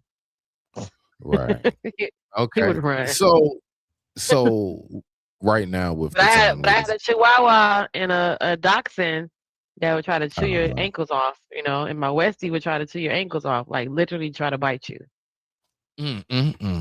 So let's go ahead and yeah. let's look at this video right here. And we're going to pause it segment by segment, owner by owner. And we're just going to recap, go ahead and talk about each piece. And with that being said, I digress. My mic is muted. The time right now is 9:36 p.m. East Coast Standard Time on this beautiful Sunday. Happy Mother's Day. Would your dog protect you? Let's see how this works. When a masked intruder kicks down a door in Minneapolis, these 2 pooches take off. And in a home outside Philadelphia, this dog runs away after a burglar hurls a plate at it. That's because that dog's not for protection. So, would your dog come to your defense if a burglar ever broke in? This is Perry, a 5-year-old yellow lab. Oh, that's my good girl. Her owner, Michelle Kelleher, loves her dog, but she wonders whether Perry will go the extra yard. I hope she tries to protect me. To find out, we enlisted guard dog expert. I need to figure out where these people are. I need to get you on there, Jen. We need to get you on this show. I want to see how Beans would not. I want to see how you and Beans fare out. No. He might. Let's say we give you 90 days to train. Let me say you get 90 days to go ahead and. Well, he already has some. He's already got some built-in securities. Like, as he can remember, him and me both was beat up, so he won't leave me either. So if you're trying to do something, he naturally is gonna do that, and then he might try to run. Okay. I don't know, but yeah, he could. I'm telling you, that happens right now. Not even that someone's trying to attack me, but even just like, someone saying, "Hey, my dog is friendly," and then the dog runs up to me, or, a guy trying to walk up to me, and then he has turned around, and the guy has been like, excuse me, hey, hey, my name is so and so, how you doing? And before I can turn around, Beans is already turned around like, nah, nigga, no. And I'm like, he didn't even walk up with bad intentions, or I guess, I don't know. And let me go ahead and give my quick warning. Warning, viewer discretion advised. There will be a lot of white people mouth to mouth with their dogs in it. So if that grosses you out, go ahead and turn the channel, or just put it on. A lot of white people mouth to mouth and their dogs. It's crazy. Let's go ahead and look at this. We're going to look at each segment in its full part, and then we're going to go ahead and recap on each segment. Let's rock out. It's Nate Bonilla and Michael DeBruzzo. Then, with Michelle's permission. Now, what I don't like is that they made the black dude the burglar, I don't like that. Are you training these dogs to hunt us? Anyway, let me shut up. Mission. Our burglar bursts in. Michelle puts on a great performance as he pretends to assault her. She screams for Perry. So what does Perry do? Does she jump in to save her? Look, she heads for the door. Michelle is left alone to defend herself. This is called flight. Her tail is tucked. She's actually looking for a Told way you. out. Thanks, Barry. I'm a little surprised she almost took off. Next up, Ruby. See that mouth. Go that damn mouth. Anyway, what do you think about the first one? Let's look at that one more Well, time. Let's go ahead and Labradors go back are at it. playful. Labradors are playful, remember, and they stay young and they stay playful for a long time, right? Uh-huh. So considering that part of the breed, go ahead. Okay, let's look at it one more again for the win. The Bruzo. Then, with Michelle's permission, our burglar bursts in. Michelle puts on a great performance as he pretends to assault her. She screams for Perry. So what does Perry do? Does she jump in to save her? Look, she heads for the door. Michelle is left alone to defend herself. This is called flight. Her tail is tucked. She's actually looking for a way out. Thanks, Barry. I'm a little surprised she almost took off. Next. All right, so this is the next step to bat, ladies and gentlemen. All right, so with Perry, I'm gonna be honest with you. I'm gonna be real with you, Jen. What I've noticed is, have you ever met that person that got that dog that they just don't let nobody pet for real? No, that's not how. What's his problem? Like, what you mean? No. Hear me. What I'm talking about is how you get a dog to actually be protective. What I've noticed, so let me just get to it so you get what I'm saying.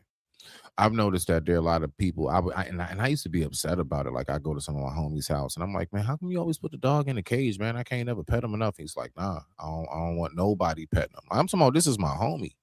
I don't want nobody touching them because they're training them to be almost like basically guard dog. Like they don't want them to be super friendly with everybody. That's why I was asking that. So the main point of why I'm saying that, you already know she's one of those walking through the park. Perry pets, Perry is petted by everybody in the neighborhood, all of that. Lord knows how many people came by and it wasn't an issue. That dog wasn't ready for that, is what I'm saying. I do believe that dog could be trained more so to be protective in that sense. But you can tell, Mama Catherine, I'm just calling her that, Mama Catherine, you already know. Oh no, he's absolutely friendly. What's your dog's name? Like, you already know that's how that go at the dog park. She goes to the local dog park and everything. So Perry is, yeah. But let's go ahead and look at this next one. Do you have something to say to that real quick before I push play? All right, let's go ahead and look at the round 2, babies, ladies and gentlemen. Let's see what we got right now. Up, Ruby. You're a princess. Yes, you are. A 4-year-old pit bull lab mix beloved by her. All right, so we got a pit lab mix. All right, that's up to bat. Owner Kevin Peterson. Look at this nasty shit. I believe she's gonna bite, but I'd like to find out. The so-called home invasion goes down, and it sure looks terrifying. Ruby comes running to investigate. Ruby, get it! She's not so brave either. She runs away. Are you serious? Hey, Jen, that's an L for the pits. Can you believe he's a pit lab mix? So remember the lab. So that was the lab hat. You So need to respect trying to say it. No, you That was have the to lab respect the breed on that. Well, you have to respect the breed. That labs stay playful for longer than other breeds. Like, other breeds will be a little more mature at 3 years old. Labs are still playful. They're still young. That's still a young lab. That's why they're good with families and kids like that, So that's part of it. And then pits are big babies too, but you're not training a Labrador pit mix to be more like a pit bull. You want him to be protective, but he's got a lot of the Labrador in him. He even looks like a Labrador. So he's going to be just a big old kid for a while. I see. I damn sure see much more. No, his nose is so very long.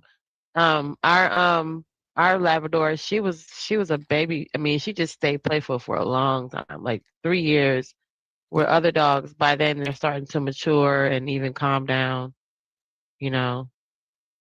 By 4 years old, she's still running around, being a kid. Let's go ahead and look yeah. at this one right here. Let's see what we got. Let's go ahead and run it back one good time. I digress. My mic is muted. Let's see it. Next up, Ruby. You're a princess. Yes, you are. A 4-year-old pit bull lab mix beloved by her owner, Kevin Peterson. I believe she's gonna bite, but I'd like to find out. The so-called home invasion goes down, and it sure looks terrifying. Ruby comes running to investigate. Ruby, get it! She's not so brave either. She runs away.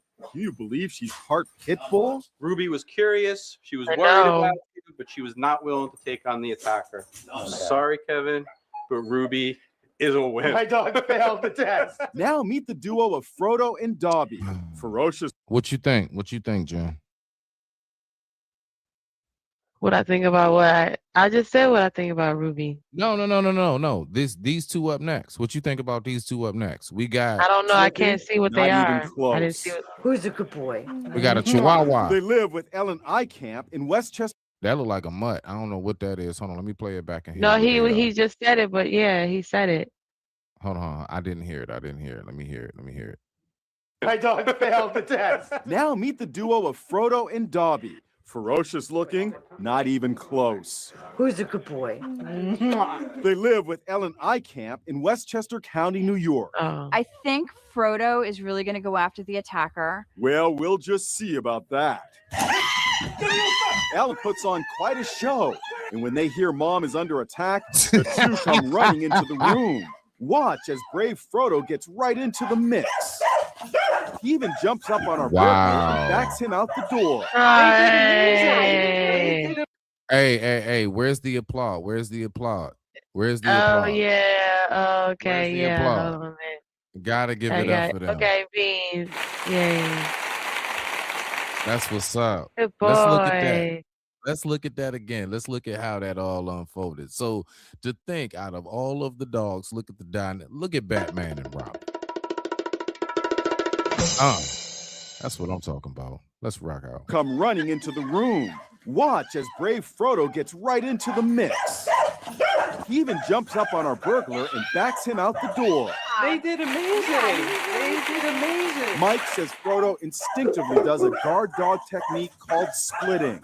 He goes right in between, puts himself in the line of fire, and then continues to drive him out. Little Dobby was just as fearless. Once they realized that something was wrong, they really both stepped up. Little Dobby was just as fearless. Oh man. Absolutely interesting.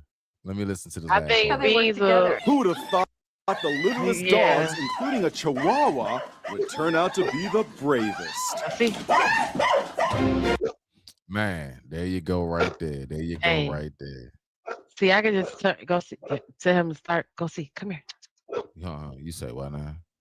See. Hey, come here. Nothing's there. Come here. All right. Good job. Good job, puppy. He's actually Ooh. on. He's actually on that time, huh? Oh no, he's here. Somebody. He's looking out Yeah, the no, window. that's what I'm talking about. He's actually Oh on yeah, that he's time. actually he's actually doing exactly what we was just watching. He's like, hold on, you said go see somebody. Let me go see Right. mama. Let me go check the door. And then he paced with his head down like he's like looking for something. Like what? Now to go ahead and just kind of ride us out smooth, and it is an actual nice ride, Jen. Let me ask you this question while I go ahead and get this pulled up. Jen, do you want to retell the people who might not have heard your story about if you have been attacked by a dog before? Oh yeah, we did that last episode where we talked about the reasons why dogs attack and how they sometimes can misread your language. So yeah, I was attacked by Nikita, who turned out to have like a schizophrenic trait, because I think that's something that's also when they're like inbred. So that's like when there's two dogs from the same litter, and then they breed them to have babies. They're not, you know what I mean? So they're inbred. And yeah, I was just leaving my friend's house like normal. I had been friends with this guy since 7th grade. and he's had that dog for a long time. Now, granted, I was even though I had a dog, I was afraid of some people's dogs. When I go to their houses, I was not afraid of their dog, but I'd be like kind of like, just a little bit like on edge, because I'd be like, okay, this dog, I don't know this dog really yet. So, because I wouldn't necessarily always be in the person's house, even though they were my friend. And then I would do the same thing for my dog too. So not saying that I was always around the dog, and I would be like, well, you was always around him, so why did he bite you? I don't know. So I was always around, but the dog, because of Nikita, and they understood their dog, so they knew that he wasn't meant to really be around them and their friends when they're all jumping around, joking and being, kids. So he would be off on his side, the dog would be segregated somewhere else. But normally when I would come over there, I come over there by myself, so I wouldn't be allowed. It wouldn't be a whole bunch of noise. It would be, no sudden movements and all that. We'd be sitting there watching a movie. And I'd be like, I'm coming over your house to watch the movie instead of us watching it, me watching it at my house and you watching it at your house.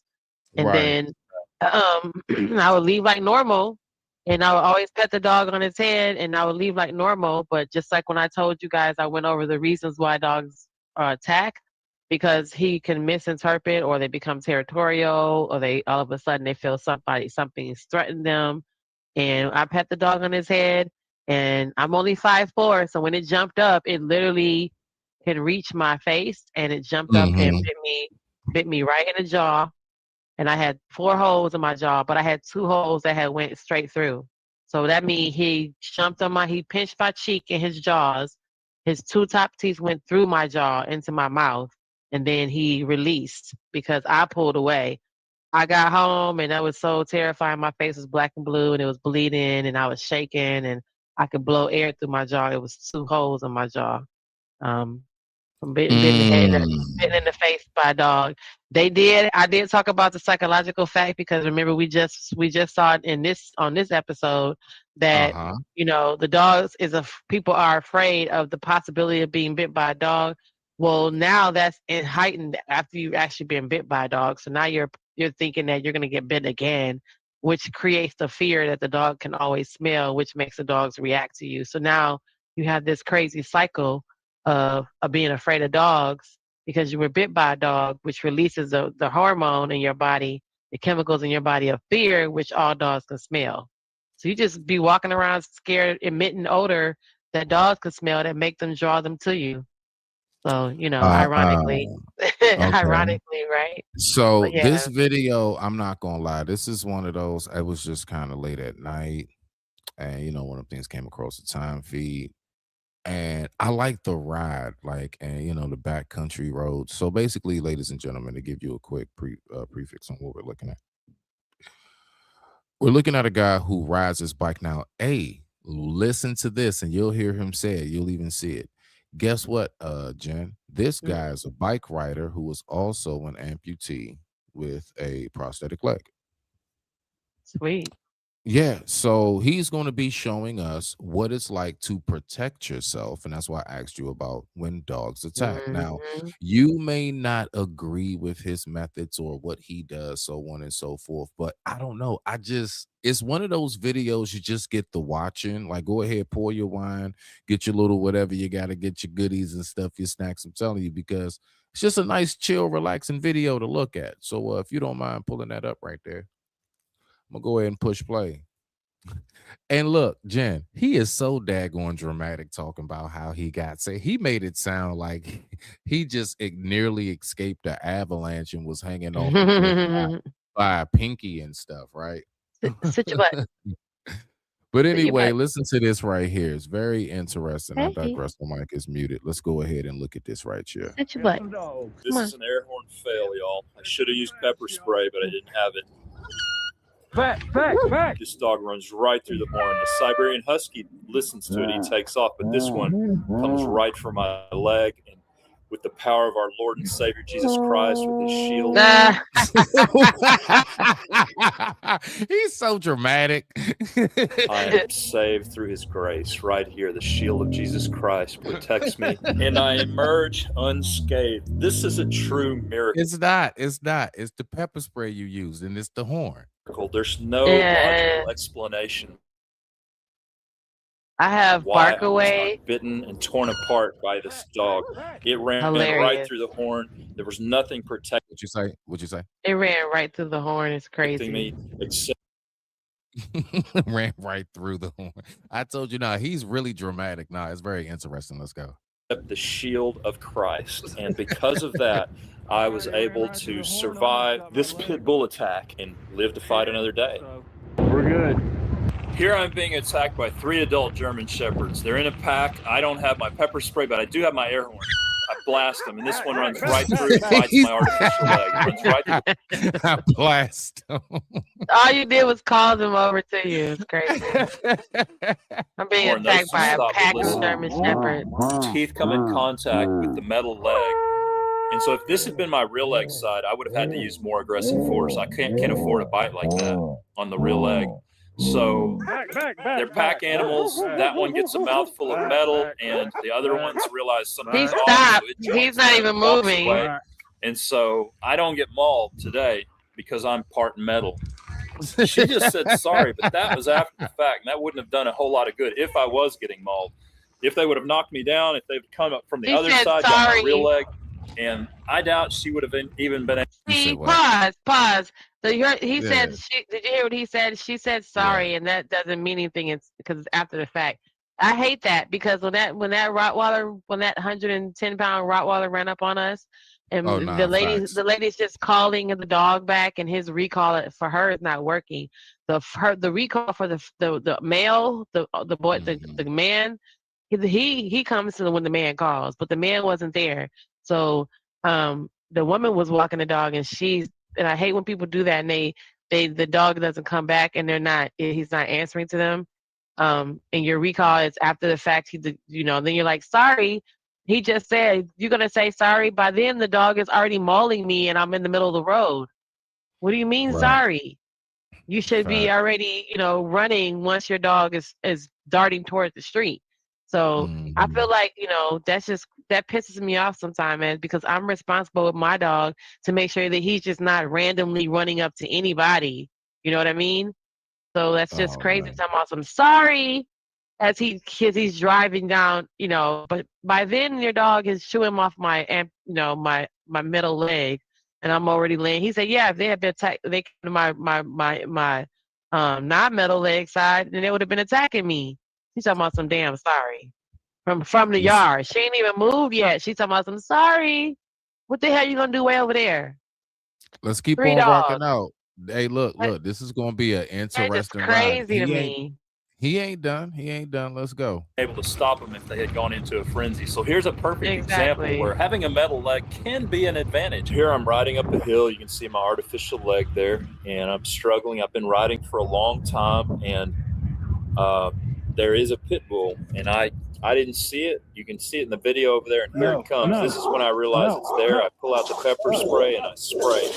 Now he ducked down. It did get in his eyes a little bit, but mainly on his coat, painted his coat orange a little bit, but it worked. That's the main thing. It worked, and I reacted quickly enough to defend myself against a pit bull. Now that was a pit bull. I was not ready for that at all. I've never seen a pit bull come out of that yard before.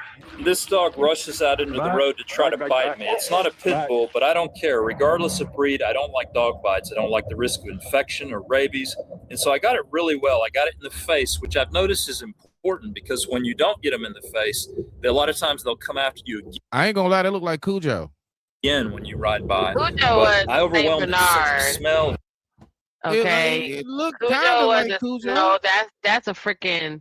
That's one of It those looks muddish. It looks muddish. healer. Look That's like it a looked like it healer got like or 3 different breeds. It looked like it got a couple breeds in it. no, it's the what's it called, a dog, like the sheep dogs, the herders, the herding dogs. People usually out there in the sticks, they have herder you dogs talking like about that, like Bluey, like a healer or like a terrier. They're herding wow. dogs. You know what I'm talking about because they come in those 3 colors. They're either black number or one, brown. herding dog. You talking about the Australian Shepherd? Yeah, that's what that looks like. Right. And then they're good they're territorial like that. So yeah. I got you. Its eyesight, it recovered, but it remembers. And so now when I ride past this place, it has no interest in coming out to bite me.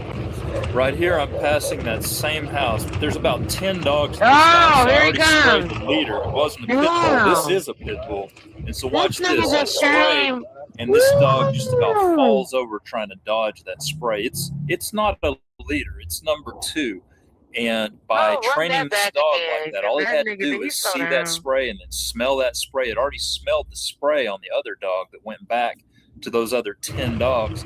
And so that was all I had to do to completely train all 10 of these Can you, dogs to hello, not come hello, out on the can road you, and can you attack stop? me. No, And so my now bad. I My, ride my bad. My bad. Can you rewind? Because when he Gotcha. came past the house, that dog came out the yard and literally was catching.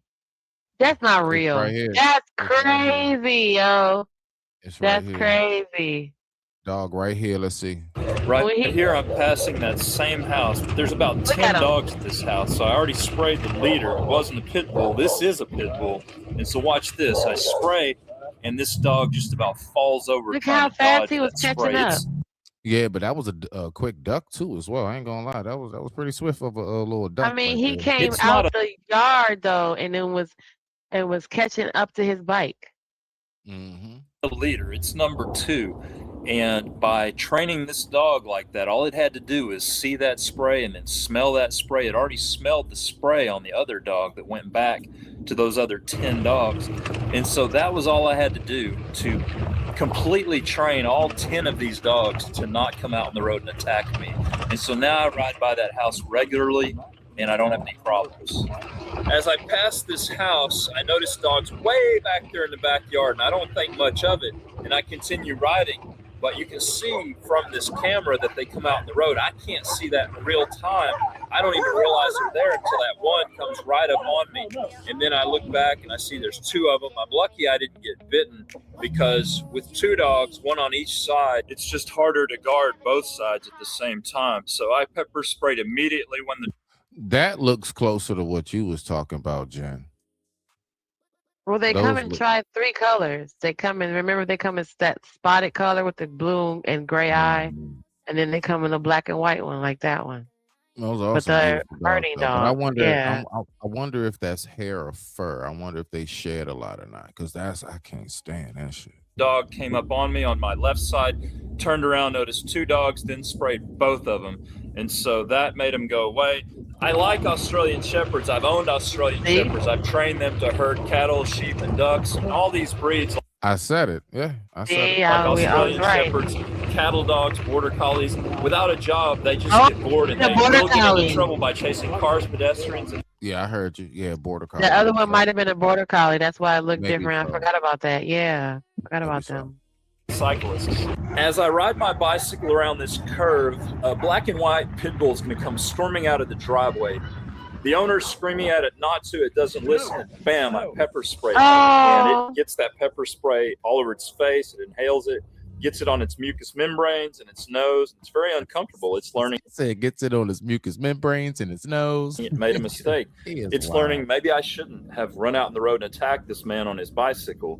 And so after he feels all this spray and learns this lesson, No, the dog is doing naturally what it's supposed to do. Guard the perimeter. You're going by. It's going to check it out. It's going to be aggressive while doing it. That is doing naturally what it's supposed to do, especially back there on them roads. and he runs back into the yard, shakes his head right there, and he's uncomfortable. He's going to roll around in the grass, but I'm proud of myself for seeing this dog. I've never had a dog run out of its driveway before, and I was accurate, and I prevented myself from falling or getting bitten by the dog.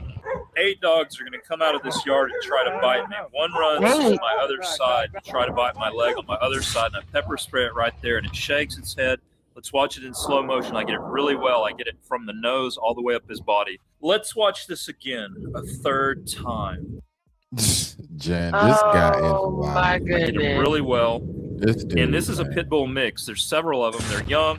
They're learning from each other. This is a leader in that he came at me first, but I was successful in getting him. Oh, Now look these at other him. ones come up. That white one is not a problem, but look at the one behind it. That's the target dog, remember? Mm-hmm. I think it's like a British Terrier, I think. The whites They of his send, eyes. that's why they behind send the white him one. out first, Yeah, so he that's can get that. That's sprayed so that. they can see what's gonna happen. Yeah, that's the And look target. at it, it's and two more coming up from behind. That's the pack right there. He said it's 8 of them. Okay, as the spray hits the whites of his eyes, they close right there. And that sends a message to all of them that I don't like to get bitten, and it's safer for them because they learn to stay out of the road. And after several months, they're all still alive. None have been run over. Here's an Australian cattle dog, and they love to bite. The owner just said no. I'm not going to say no because he ignored his owner. I'm going to use the air horn.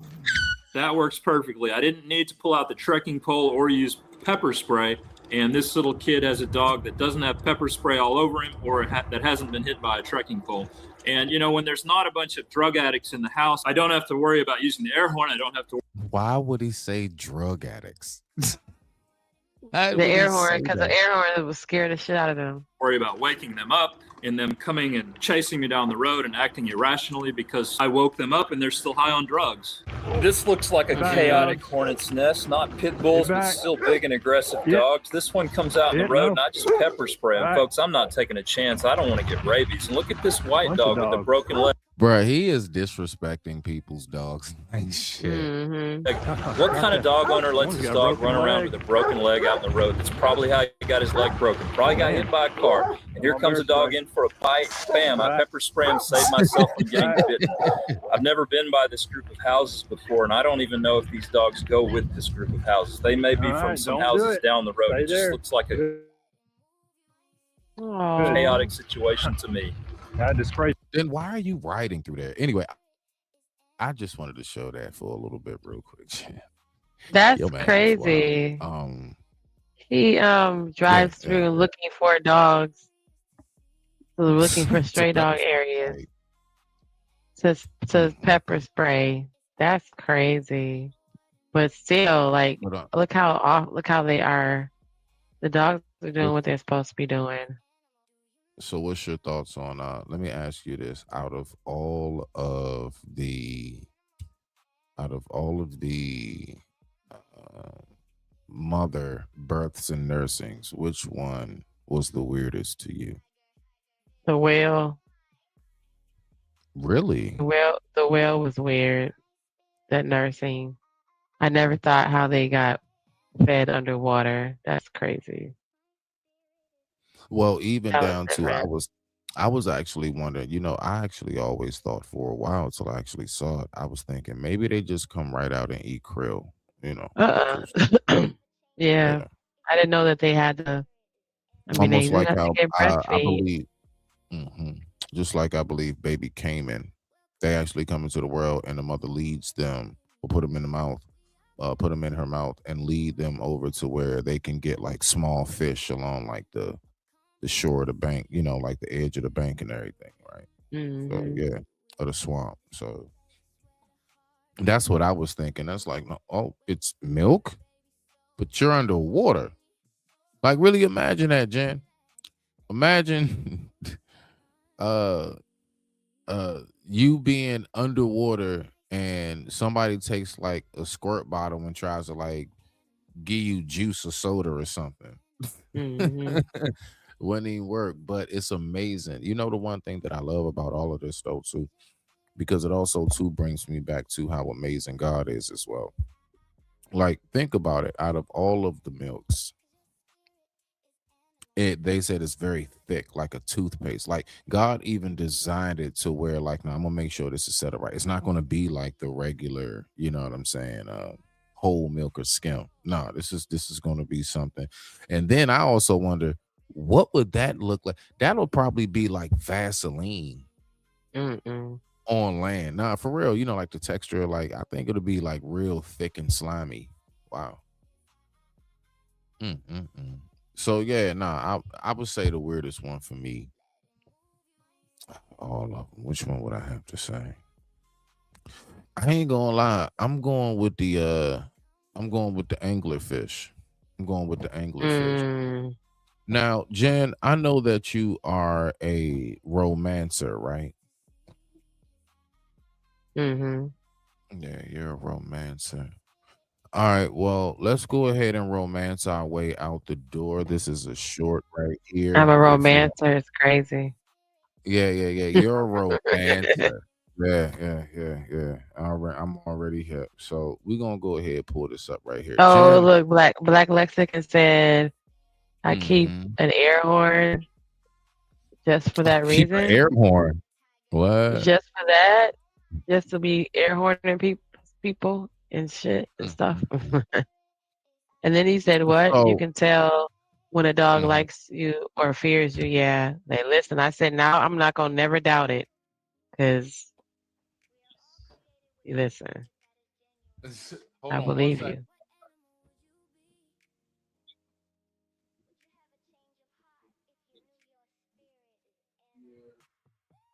Okay, he said, hold on a second.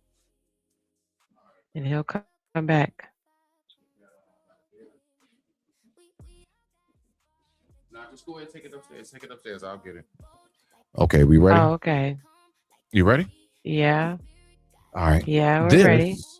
This is how much work we have to do. You can pull it up. How much work we have to do, ladies and gentlemen, just to get a woman's attention. So I just want to remind y'all, it's not just men. Courting is a B. Let's go ahead and look at this. How much does this bird have to do just to get her attention and or to mate? On the lakes of North America, one bird's courtship display is unlike any other.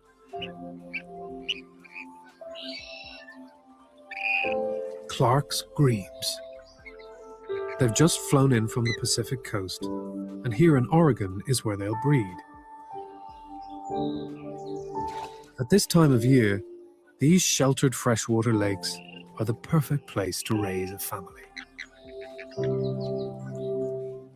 These two lovebirds paired up last season, but they've spent the winter apart, so they need to get reacquainted. If they stick together as parents, they'll give their chicks the best start in life. They need to prove their mutual devotion.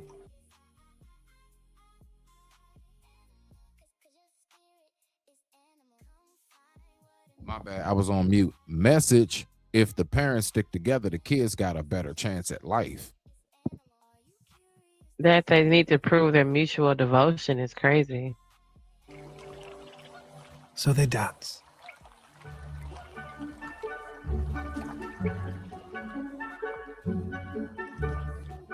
Now, let me tell you what you're looking at briefly before I let it just go.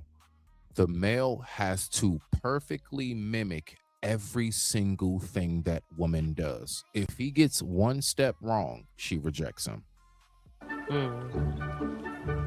They start by copying each other's movements as they preen their feathers.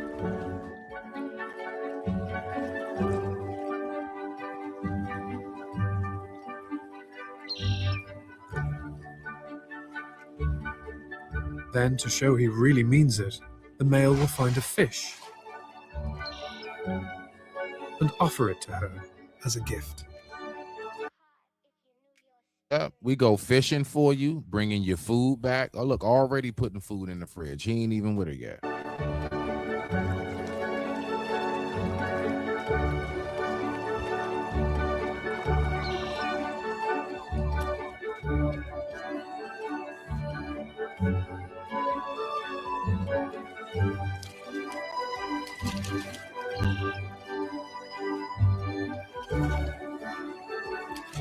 With eyes only for each other, they reach the climax of their romantic display.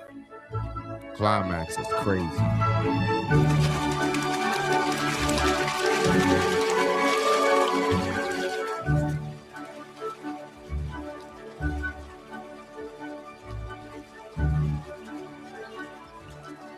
Only grebes can do this.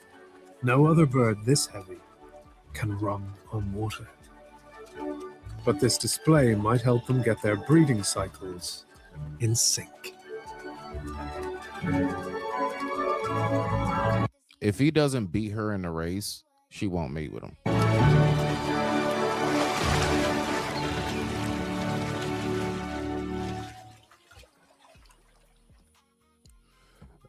And there you go, folks.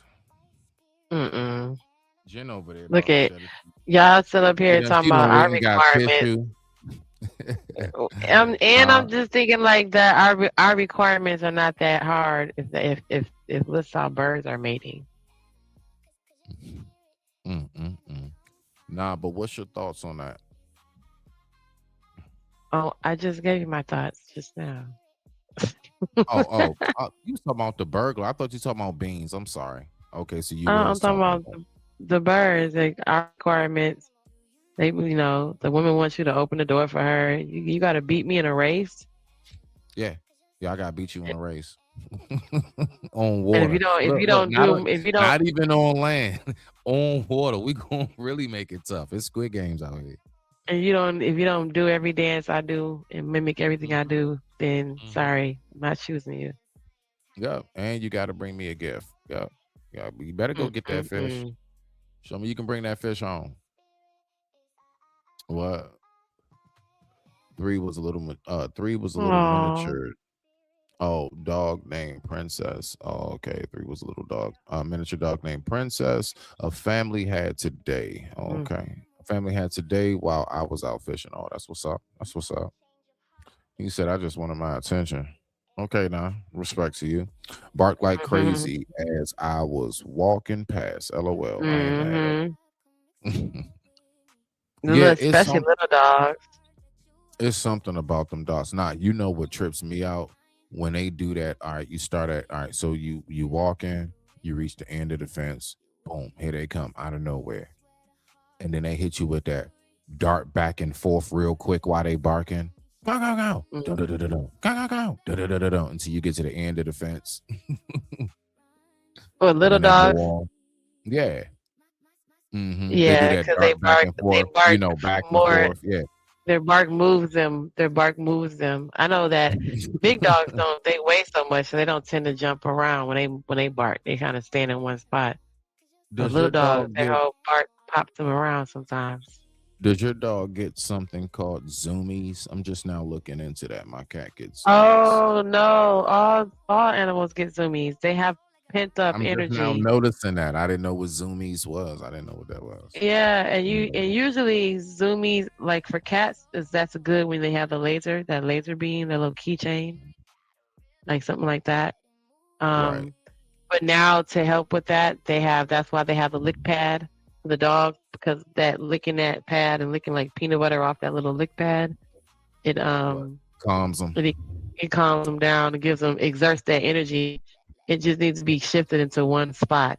So that's also when they get zoomies, it's also a good time to like train them, because they have a lot of energy and they're like ready to do something. So, but yeah, my dog gets zoomies even in my little small place. He runs from one end of the room to the other. And you're like, oh my goodness. And they don't care what they knock over. So the bigger the dog, the bigger the mess when they zoomie, because that's why I walk him 4 times a day. I don't mind doing the 4 or 3 or 4 times, because that helps them. And one walk, you got to respect your breed, because especially big dogs, they need longer walks. Unless you let them run around outside, you got a fenced-in yard, they run around outside. But for the most part, they're gonna need a longer walk and a longer time of actually getting that movement in. So his early morning walk might be short because he just needs to go out and pee and, stretch his legs, and it's the morning time. But that middle of the day walk, we might be outside for like an hour, easy. And he'll keep walking to get all that energy out, so that zoomie later, that nighttime zoomie won't happen. But see, if you're a bad person, I'll say, if you're a fur parent, and you only walk your dog or let him out to use the bathroom, he's gonna have zoomies all over the place. And your cat, if they don't get that energy, they don't have no nothing to play with, nothing to burn your energy. You know how big his eyes get when he hit that shit? When he hit what, the zoomies? Oh man, especially after I give him like a good dose of catnip on one of his toys, it's over. Yeah, you just gave him a hit, a blunt. Yeah. That shit.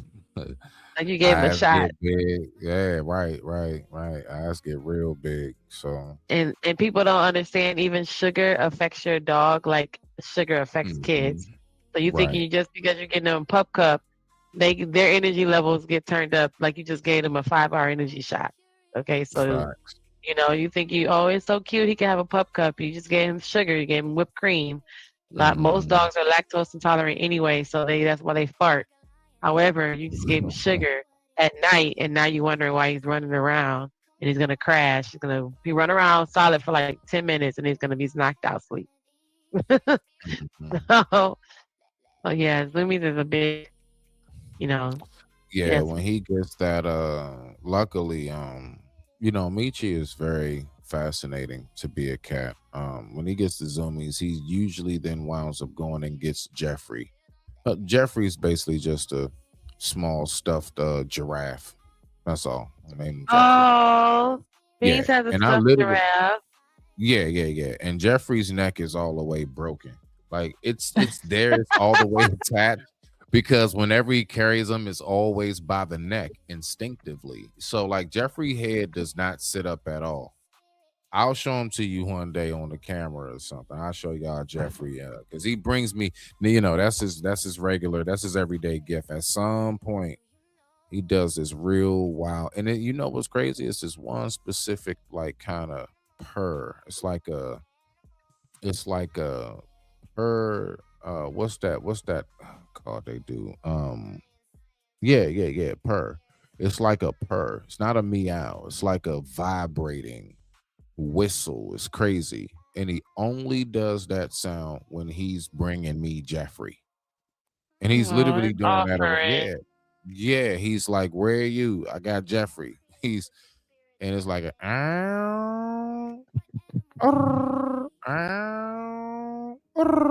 It's crazy how he does it, but he'll do us like that, and I know for a fact I just be like, "Oh, so you got Jeffrey again?" Sure enough, he come around the corner, drop it off right there, and just walk off. Neck broken. That's how you get Beans. You ask him, "Where's your baby?" And his baby right now is a stuffed giraffe. It is. So, and he's got his ears already tore off, but he's part of that. I'm gonna one of these days I'm gonna show it. Well, I think I did it. I think I did like a TikTok, but one of these days I'll do like before whenever we do a show, I'll get a couple of his toys because there's a couple brands that I like research and I follow. So I buy them over and over again because they actually are hard for them to tear up. So some people will be like, "How does your dog have toys, but don't they tear everything up?" Like, yeah, if you go to the dollar store, he tears that junk up really quick. Yeah, no, But you there don't are buy no even dog like that. No type of like cotton stuff. Phil, plus that stuff getting their no, he stomach has too. cotton. He has cotton toys, but he can't. There are some brands that are made for chewing dogs that are chewers. So if you don't respect your breed and don't research your breed, remember respect and research your breed, and you know that you have a dog that is a high level chewer. When y'all talk about the PSI, the bite pressure, that pressure Right. is also destroying toys. But those dogs will chew on anything, especially when they're young and they're teething. So if you are investing in your pet, you research the dog breed you have. If you notice he has a high PSI, he has a high bark pressure per bark, and they're known to tear up things. They're known to destroy things. You can watch TikTok video after TikTok video of all these dogs that tear up couches and then go get one and be surprised it tore up your couch. So like that's what I'm saying. So respect your breed and research in it, because there are certain toys that you can buy. There are certain brands you wouldn't buy it because you think, oh, that's just a little cheap toy. But there are some toys that are, $10 and $12 that they cannot destroy because of the brand, the people who make them like that. And, people will go and say, well, I just go to the dollar store. I go to Target or I go to Walmart and get a dog toy. Well, there are certain brand toy creators where they make toys at Walmart, and at Target. They make toys or even at the dollar store that because of the brand that they are made a certain way that they're not tear upable, right? They just can't be destroyed that easy. And they're made because a lot of people have pit bulls now, and those dogs have high chewing power. So one day I'll post, I'll show you guys his toys, and I'll show you the maker of the toys, and you go find that maker. Then you go look up that maker and you see all the places that they sell their toys at and go get that toy instead of buying the other stuff that the dog chews up and tears up and has cotton everywhere. Because he stopped doing that. He doesn't even tear up the stuff that he does bite up, he can't tear it up. She believe me, he's tried. And I have went through so much toys and spent so much money on just trying to buy him a cute little toy, and it's gone in 3 minutes. So I'll show you guys the makes of the toys that seem to work. That he can't seem to tear up. So and even my sister's dog can't tear them up. So anything that I get him that he doesn't want anymore, I'll give it to her. She's been able to tear up some of the toys. But for the most part, there have been things that have lasted.